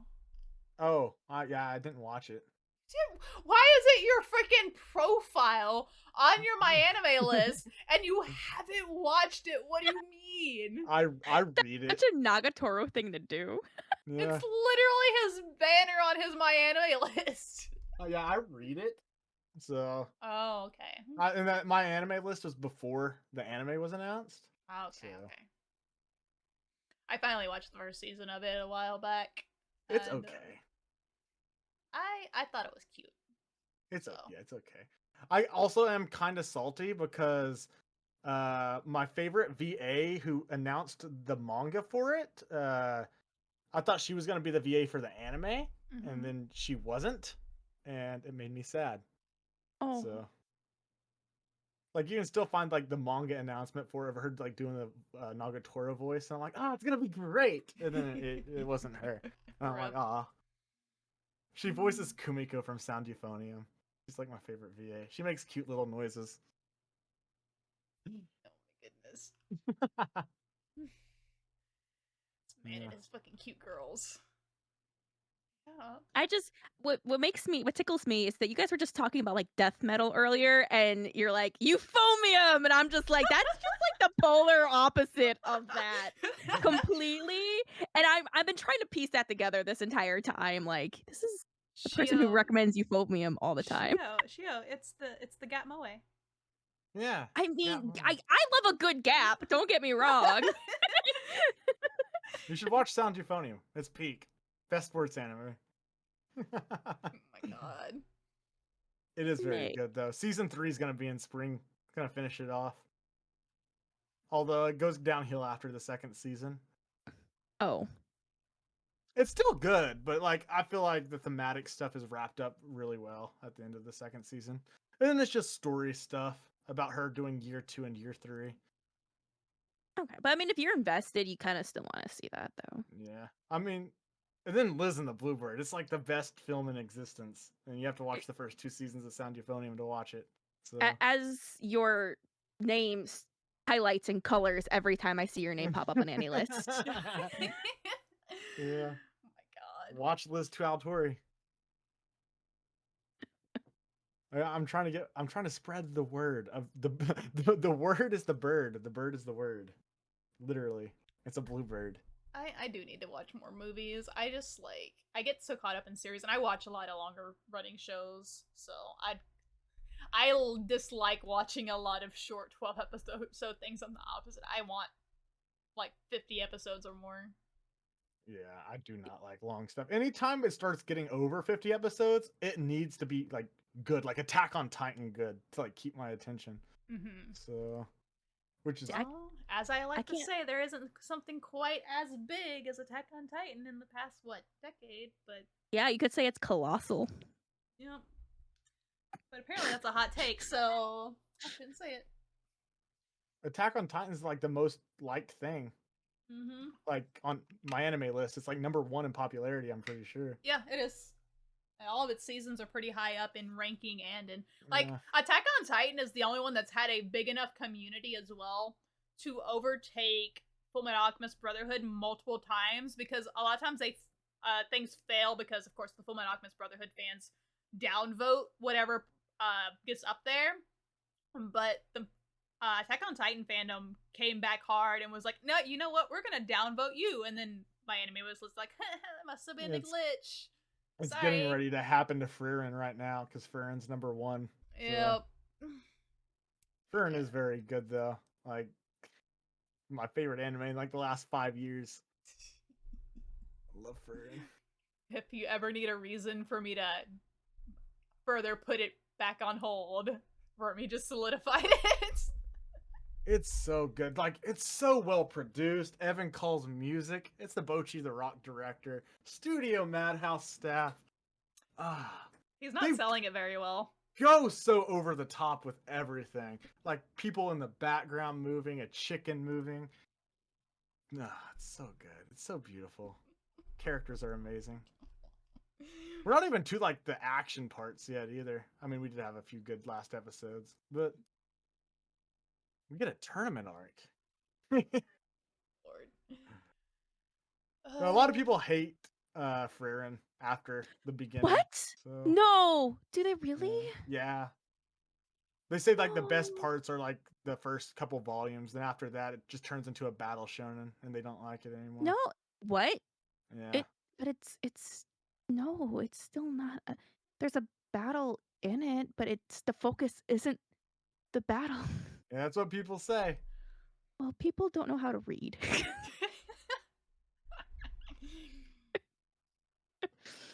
I don't know where they pull it from either, because when I've read like 75 chapters, that's where it was at when I caught up before the anime was announced, and I was like, I don't know what the fuck they're talking about. So maybe it's past where I've read. See, I got super excited when it was like, oh, it's a battle. Now you're saying it's not a battle. I'm like, okay, never mind then. No, like there's battles in it. Like there's a certain arc where there is more battles in it, but then it kind of goes back to its roots. And right now it's very much in its roots. And I'm just sitting here like, guys, there's gotta be a balance. I will like, say, the show is adding more to it. I think it was episode 6 has the best animation sequence of the last couple of years. So it is a great action sequence. That's how you do action. You don't fucking sit there and explain stuff. You just play it out. Let it go. Flow. And if it needs explanation, they'll explain it later. Yeah. That scene was so good. God, I can tell the guy who animated it too. It's the block guy, because when Stark was like running and he stepped on the blocks and jumped on the dragon, I'm like, it's so beautiful. So hype. It was so good. I watched clips of it because I haven't caught up to the anime because I've just been busy. But I watched clips of it when it came out, and it was good. I was very happy. Yeah. Then there's like some clips of the first like demon arc where they fight demons in the small little city, and I'm like, God, that arc was so good too. That was like a 4-episode arc. Didn't feel like that when I read the manga, but you kind of read fast. You read fast, but also they're definitely adding more into the anime adaptation and playing it out more, which is what I knew that they were probably going to do with Frieren. So. Which I'm happy they're doing, because it adds so much to the atmosphere of like just like a character, like them just walking and the music playing and her helping like Fern jump down from a cliff or a little ledge, and man, it's just the little human touches. Why can't every anime be produced this well? If every anime was like this, I'd never complain about anime. If every anime was done as if it was a passion project, that'd be awesome. Because even I haven't. Apothecary. Yeah, I was gonna say Apothecary. It's good too. I've read the manga and I've seen clips of the anime. I'm like, oh, it's doing it such justice from what I'm seeing. I can't wait to have the time to sit down and watch it. If this wasn't airing in the same season of Frieren, it'd be like, I think it'd be scored even higher because it's so good. Like, it's the second best anime behind Frieren, and it's so good. Yeah, so good. We're so spoiled this season. We are. When I found out that they were airing the same season, I was like, oh god, this is going to explode. I can't wait. I usually only watch like 1 or 2 like seasonal anime because I just don't like watching a lot of seasonal, but I'm watching 5 this season, so that's a lot. Oh, 6. I forgot Akuma-kun was technically this season, but it's done already. It released all at once. Love that. Yeah. There was too many shows this season. It killed me, and there's too many shows next season, and I'm dead already. Are you watching Overtake? That's your It's precious on my list. studio. It's on my list, but it looks pretty good because it's also done by the character Toyota. designer. No, well, the Yeah. character designer is the one who's the author of Hodo Musuko and Yeah. Sweet Blue Flowers. They also the character designer of I'll Know Zero as well. Yeah. And I immediately am drawn to that, but I just haven't. I'm already behind in what I'm watching by a lot. Like I've watched one episode of pretty much everything, and that's Oh all my I've watched God. because I'm so behind. It's Yeah, been busy. good. I highly recommend Overtake. That's like the last like good one that I'm watching. It has been really good. So I'm I haven't excited. watched the newest episode because I've got addicted to playing Teamfight Tactics with Jordan. Oh my God. So yeah, my life has been hell. I'm now higher ranked than him, and I can't queue with him. So yeah. Time to make a Smurf. I made it to plat because like I just grind on my days off like today, and I in plat, and we were playing together when I made plat, and he's down in silver, and I'm like, we can't play together anymore, buddy. Oh my God. It's so fun though. This season is get pretty good. stacked. I find it funny though, like we're all saying the season's kind of stacked, and I think what y'all are watching and what I am watching is very different. I think we're watching just the opposite things. Because I'm watching Dr. Stone, I'm watching Shangri-La, I'm watching the Kingdoms of Ruin. You're Protocol watching Rain. Kingdoms of Ruin? It's so fucking good! I've heard that show's trash. It's so fucking good. Don't even. I want to watch Ragnar Crimson, but that's High Dive. I heard that one's pretty good. Yeah. What else? What else? That's continuing. The Dark Gathering's continuing. I don't know if you're watching that one. No, though. that's High Dive as well. Yeah. So, I have to wait for my next paycheck before I can. I'm watching Overtake, which I think is the only overlap. You're not watching anything else that's good. What do you mean? I'm sorry, I'm not watching boring freaking elf anime. Am I bad? She's an elf. She got ears. Okay, sure. Understanding emotions and people. It's the #1 anime according to my anime list. Yeah, so was Fullmetal Alchemist Brotherhood, and I have that rated a 4. So you know. What about Gintama? It's like 10 of the top 20. Parody humor. Not my thing. Yeah. Man, I'm like, I was excited for Freyrin when I was first told about it because it did seem like up my alley, and more people, when I finally like read the description of it, I was like, oh, this actually isn't what was described to me. And then I watched the trailer and I kind of lost all interest. God, the trailer is one of the best trailers I've ever experienced. It's very beautiful, but it's like, it's very not what I was expecting when I was told about it, because I was expecting this very like deep emotional story, but from what I'm seeing is like, it's not really focused on like the sad parts as much as it's focusing on her just like living life with this child or person or whatever that she's raising, and it's just forging bonds and doing things, and I'm like, cool. I feel cute sad elf doing cute every things. episode. Yeah, I feel sad every very episode. Sad. It's like the small stuff about like doing stuff for people, and the thematic stuff of like people remembering you, people forgetting you, Like the impact that people have on you. Like it's the impact you have on the world and how long that will withstand. Yeah, but if that's not portrayed through the character, because what I've been told from people who are also kind of just don't like it, that have been watching it, is that they don't really feel connected to the main character and feel her emotions into it. Like, it's, if you think about it, it's sad, but like, she's kind of just like there, and it's like, they kind of tell you she's sad in a way, like not really tell you, but like, it's more like you're being told that this is supposed to be sad instead of you're not supposed to really be connected to her, because that's the whole thing, is she is disconnected because I know, but that's boring. She's an elf, and like elves are dying out because they don't have emotions, like they don't reproduce and stuff like that. That's so fucking boring, and you want to say Kingdom of Ruin is bad. Dude, first fucking episode almost had me in fucking tears because, like, he's watching his mentor get murdered in front of him, and he's, like, desperately trying to save her, and he's You're like... the only person I've heard talk good about that show. I haven't watched it because I don't like stuff like that. But people in every server I'm in just talk shit about that one. Yeah, well, I know some of the servers you're in, and that does not surprise me much. But it's rated pretty highly for the season, so, you know, what? you can't... Anything below a 7's pretty trash. Take that back. I mean, I'm not talking... realistically... I'm talking about, like, where it's placed at, because...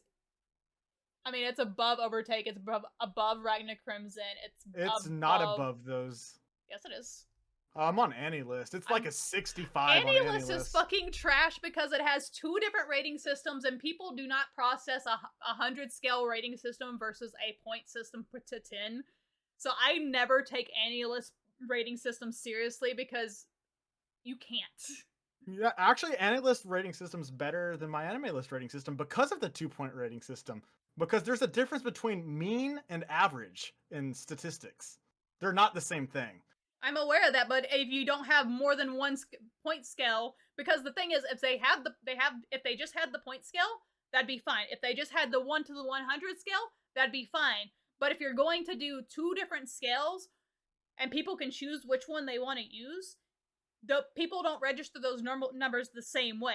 You're not going to register a 1 to 10 scale and a 1 to a 100 scale the same way, especially if you've worked in the American schooling system.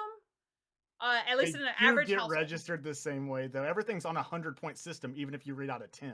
Yeah, but if people thought of the numbers the same way, yes, but people don't. That's what I'm getting at. When you think of, like, well, I already know Shio did not get grounded for anything below a B, because in my household, if you got a C, that was a bad grade. Failing wasn't the only bad grades. Exactly. What's a C? Anything below an 80 is a C, which means it's bad. Well, it also depends if stuff's graded on a curve. What do you mean I didn't get grounded for bad grades? I got grounded all the time. When I asked you what you consider a bad grade, you said F. Oh, I mean, yes, but it doesn't mean I wasn't grounded for yes, like, but if you're grading on a curve, you can get a 72, but it could be the highest grade in the class. So it's not bad. But it's still, when people think of a bad score, they're thinking less than 80. I'm not talking about just legitimately a school thing. If you're asking somebody what would be a bad score for something, they're going to say anything lower than an 80. Which is not the case. I think that's more people on my Anime List than Annie List. People on Annie List are a lot more strict. You don't have a 1 to 100 scale on my Anime List. Because a lot of my friends, like, their average score, like my followers, is like a 62, which is going to lean a little bit higher than 5 just because you drop stuff that's lower. Mm-hmm. But, I mean, mine's a 63 average. So... I mean, mine's pretty high, but that's because I rate things pretty high. Jordan's is lower than mine. I think his is like a 61 average. I have no clue. Because I went on Annie List. I don't like the way it's set up. I don't like its scoring system. And I don't like its tag system because it lets people tag whatever the fuck they want on there. And, like, Bleach does not need an isekai tag. So... I mean, that's how it should be. It shouldn't. Yeah, you should let it be ran by the community and not be ran with an authoritarian rule. It should be a community vote then, and not just be like, oh, one person decided. It is a community vote. You can get stuff taken off. I got the feet tag taken off of Akebi because me and my friends were up doing the feet tag and it became #1. There's so much shit on there that has an isekai tag that does not need an isekai tag on any list. Well, technically it is an isekai. Do they go to another world? Inuyasha is not an isekai because they don't go to another world. It's time travel. They go back in time? That's technically another world? That's not another world. That's time travel. It's another world because it's a different period of time in that world, so it's a different experience, so it's another world. Then Dragon Ball Z is an isekai because they go to multiple worlds. It is an isekai. Oh my god. She can't, I don't know if she knows. I just watched that back. Yeah. I love memeing. See, but at least you acknowledge that it's a meme thing, right? Because it's like, Any list is full of memers. That's why I I love don't it. like that though. Like when it comes to like rating stuff, I don't like. Ratings don't matter unless they're your friends and followers. The overall group doesn't matter. That's why I follow people I trust and I look at their individual scores. Ratings Like, don't matter, but if the group vote is memeing on tags, that does matter. yeah, but they get taken off. The feet one got taken off after one The day isekais one have not gotten taken off. because they are isekai. They are not Who's isekais. like the overall group of any list. Oh my Yeah. God. Yeah, because they're all fucking memers and they don't know what an isekai actually fucking is. Because people Yeah, think like anything that goes to another world is an isekai, and it takes more than just being in another world to be an isekai. Just like it takes more than having a magical girl in a series to be a magical girl series. no. Yes. No, it doesn't. If a magical girl's in there, why isn't it a magical girl series? They should get the tag. Tags aren't the show. Tags, yeah, it's anything that's kind of like any elements. Yeah, that's in why it. there's a percentage to it. That's I like fully there disagree are because I am not going to count when I'm saying I want to look for a magical girl series. I do not want Dragon Ball Z pulling up. I do not want Fate pulling up. I do not want Fairy Tail coming up. I don't want these series. Yeah, coming that's up why you search genre, not tag. Tags are like what comes in the series and percentage wise. Genres are what it is mostly. But I don't want to just look for genres. I want to look for tags, not because isekai isn't a genre.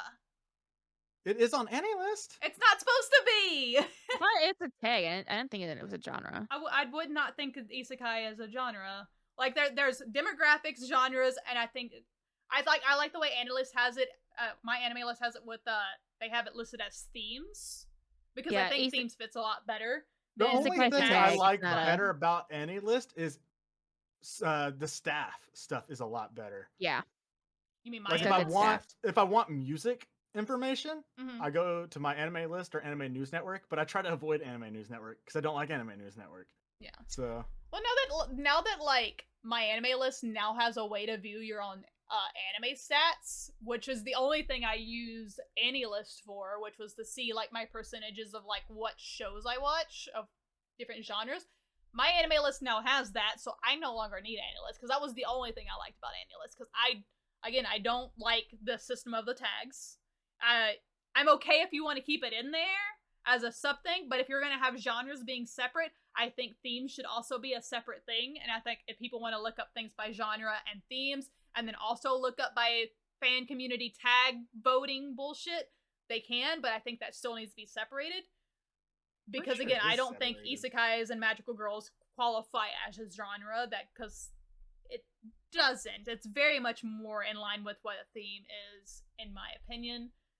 And I just think that the way of looking up anime on there, like algorithmic wise, is not in it for me. Okay, isekai is not a genre. It is a tag though, so like it'll be a higher tag. So like, let's say something that's not really an isekai, but they go to another world, like once, it'll be at like 22% isekai or 2% or something. Yeah, like that's that. so stupid. Whereas though. ReZero's primarily an isekai, so it's at 95%. So it's like, what more are you looking for in an anime? Which I like more. But I would just like rather not have it there at all, because like I get again, like if you want to like, you know, have your little fan meme group say, oh yeah, this is an isekai because they go to another world once and the rest of the series has nothing to do with it. That's fine. But when I go through and look through my seasonal anime list and I'm judging like what trailers I'm going to watch, I avoid everything with isekai in the themes on my anime list because I know I'm not going to like it. I've given up on it. I'm not going to try it anymore. I unfortunately do have to try it at least once next year, which I'm very butthurt about.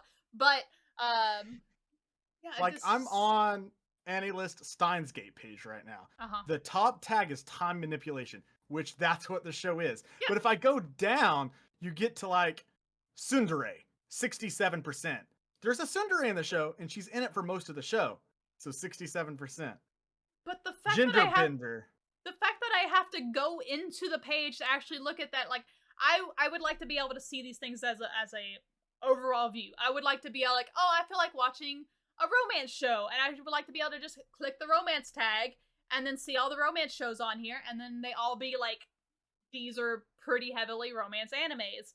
Whereas if I go to AniList and I type in romance, I'm going to get all the stuff that has it like 2% romance, and it's not going to tell me unless I click on it, read through it, and see how much percentage it is, which if I'm just looking for a new anime to watch, I'm not going to go through that effort. I'm just going to like click on something that's like, it fits what I'm searching for. Yeah. It's AniList is for people who are, it's more of a social media. It's chronic online. I always have AniList pulled up. Yeah, 24/7. I It's always on my always second know. monitor.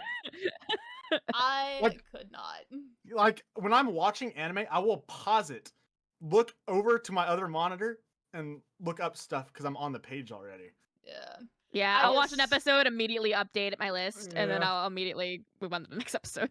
Or I'll like take a pause in my reading and be like, I did so many chapters, I'm gonna update it real quick. And because it has like the home thing, like I can see what everybody on my list is watching and stuff like that, and just keep up with like all my friends, which my anime list doesn't have.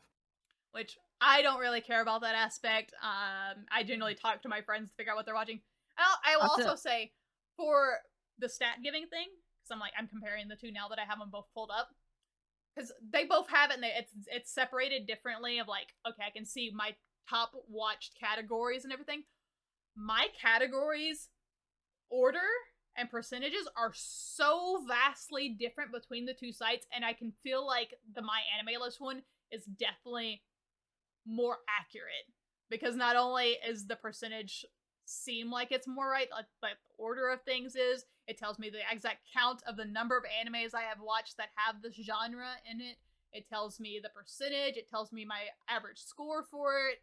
Like, I mean, mine does too, and mine's pretty accurate. Like my most watched genre is drama. And like the first one will be the one you have at the highest score, which is Toradora. I just checked my mean score genre. My highest one is hentai for some reason. Jesus! Oh god!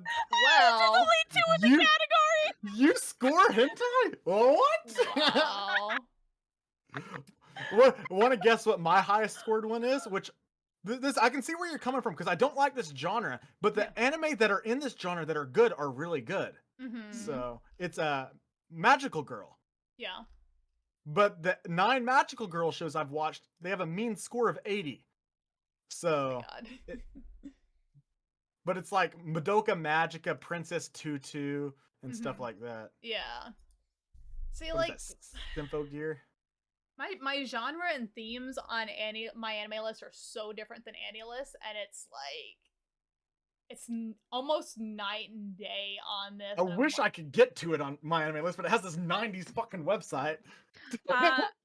You can tell how the ads are integrated into my anime list, because it lags loading because of all the ad block trying to run through the block all the ads, and I can see it clicking, and it's half the reason I stopped using my anime list. It's half the reason why I stopped using ad blocks, because it's just quicker to load the ads. I hate ads so much. I can't deal with ads at all. I can't deal with ad block because like there's too many websites I use that the ad block will trigger on, and then like it'll stop my video from playing.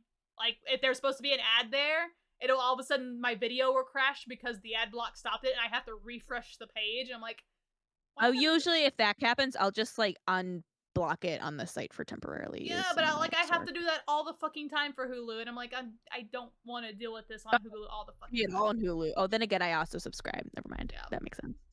I'm trying to find the stats on my anime list. Where is it? I found my mean score. If you go to your profile, scores, genres. There's genres. I found it. Oh wow. Where's score? How do I sort by score? No, I click on score. Yeah. Performing arts is my number 1. Nice. Which that's just because of Rakugo, probably. But performing arts, showbiz, and sports, which are basically the same on the other one. Mine's exactly the same. It's just different orders. Because Magical Girl's here too. Mine's very different because it has action, fantasy, and drama being like the top 3. Where I think AniList has adult cast in my top 3. Which kind of throws things out, and does have action in the top 5, but it doesn't have it in my top 3. And action would be the first thing I would watch, because it is the primary thing I watch anime-wise. Fantasy, very high up there. Drama, very high up there. Adventure, very high up there. Like, romance is rated higher on any list for me than some of these, and I'm like, I don't watch that much romance. I really don't. Yeah, mine's exactly the same. Yeah. My scores are of course like non-existent on any list because those didn't transfer over when I transferred over my account for it, so and I didn't bother going and redoing all my scores. Yeah, that's probably why you hate it. I'd hate it too if that happened. Mine all came over. I think one didn't, and I just fixed it. I also have anime that just did not transfer over, and like I remember it popped up saying like we could not find this anime, so I'm like I don't want to go through 700 anime and figure out these. I think it was like 6 or 7 anime that did not get counted on there to try and add them to my anime list because they're obviously under a different name or something. Like it's too much work. At least you don't use Kitsu. I did use Kitsu when it was still Hummingbird. Because Hummingbird, yeah. It became a thing when that year when my anime list was down completely and I needed an alternative. So I did use Hummingbird, and I do now technically have an account on Kitsu. I have not been on there since my anime list came back. So and my account is very different on here. Just themes. Theme-wise, like my number one theme is school, which counts up. The next one being superpower, next one being mecha. Like this just makes more sense because there's also a lot more tags on, I guess, any list that there wouldn't be on here that I don't really think are things I look for that would be counted as higher, and I'm like, those don't really matter to me. Like, look, what you don't think shogi is a tag? That wouldn't come up on mine at all because I don't think I've watched anything with shogi in it. Yeah, my top tags score-wise are Rakugo, Shogi, and Karuta because of Rakugo Shinju, March Comes in Like a Lion, and Shiai Afaru. Oh my god. But good. Yeah. Yeah. Josei's up there. I like Yes, Josei. I love Josei. Band, of course, band's up there. Oh yeah, music is up there for me. Yeah. Transgender, you know. Evidently, I like shows of transgender people. I don't know what this is saying. Wow. Let's see. That's funny. We've been doing this for 2.5 hours. Jesus. We have been. Shio, you want to take us out? Yeah. Oh yeah. I kind of forgot we were recording our podcast. I did too, because I was just talking. But We're just talking. Time. But yeah, so this was Rice Ball Conflict. We had the wonderful WormySenpai as our guest today. Wormy, where can they find you? You can find me over on Twitch every other Sunday now. But Twitch TV/WormySenpai. I talk about anime with my cousin, usually seasonal stuff. But we will be talking about Samurai Champloo coming up for December. So. Oh, okay. I'll have to tune in for that one. It's a hidden gem, you know. Almost nobody's heard of it. Gem. Hidden gem. All right, and then you can find our podcast at RaceCon Podcast on Twitter. We're on YouTube as Raceball Conflict. We're on Google Podcasts as Raceball Conflict, and Spotify as well. I'm Shio. Shio. You can find me as Lady Shio on Twitter. I never upload on YouTube, but you can go to my YouTube at Shuri Tsuramiya. I don't know. And then I'm on Twitch Assurance. And Cyan, where can they find you? I am Cyan Kincaid on Twitch, Cyan Aniki on Twitter, and I kind of sometimes upload my VODs at Cyan Aniki on YouTube, but like I'm bad about it. All right. Well, thank you for tuning in. Thank you, Wormy, for your time today. Very educational. Very educational. Very educational. A lot of arguing. Oh my god. But that's what makes it fun. It is fun. That's the conflict. It's fun arguing with people who don't get mad and like. I hate people. Agreed. They take stuff too serious. So yeah. Anime conversations are dying. It's sad. Yeah, it's hard to have a civil conversation these days. All right. Well, that was Raceball Conflict. Hope you guys had a great time. Bye. Bye.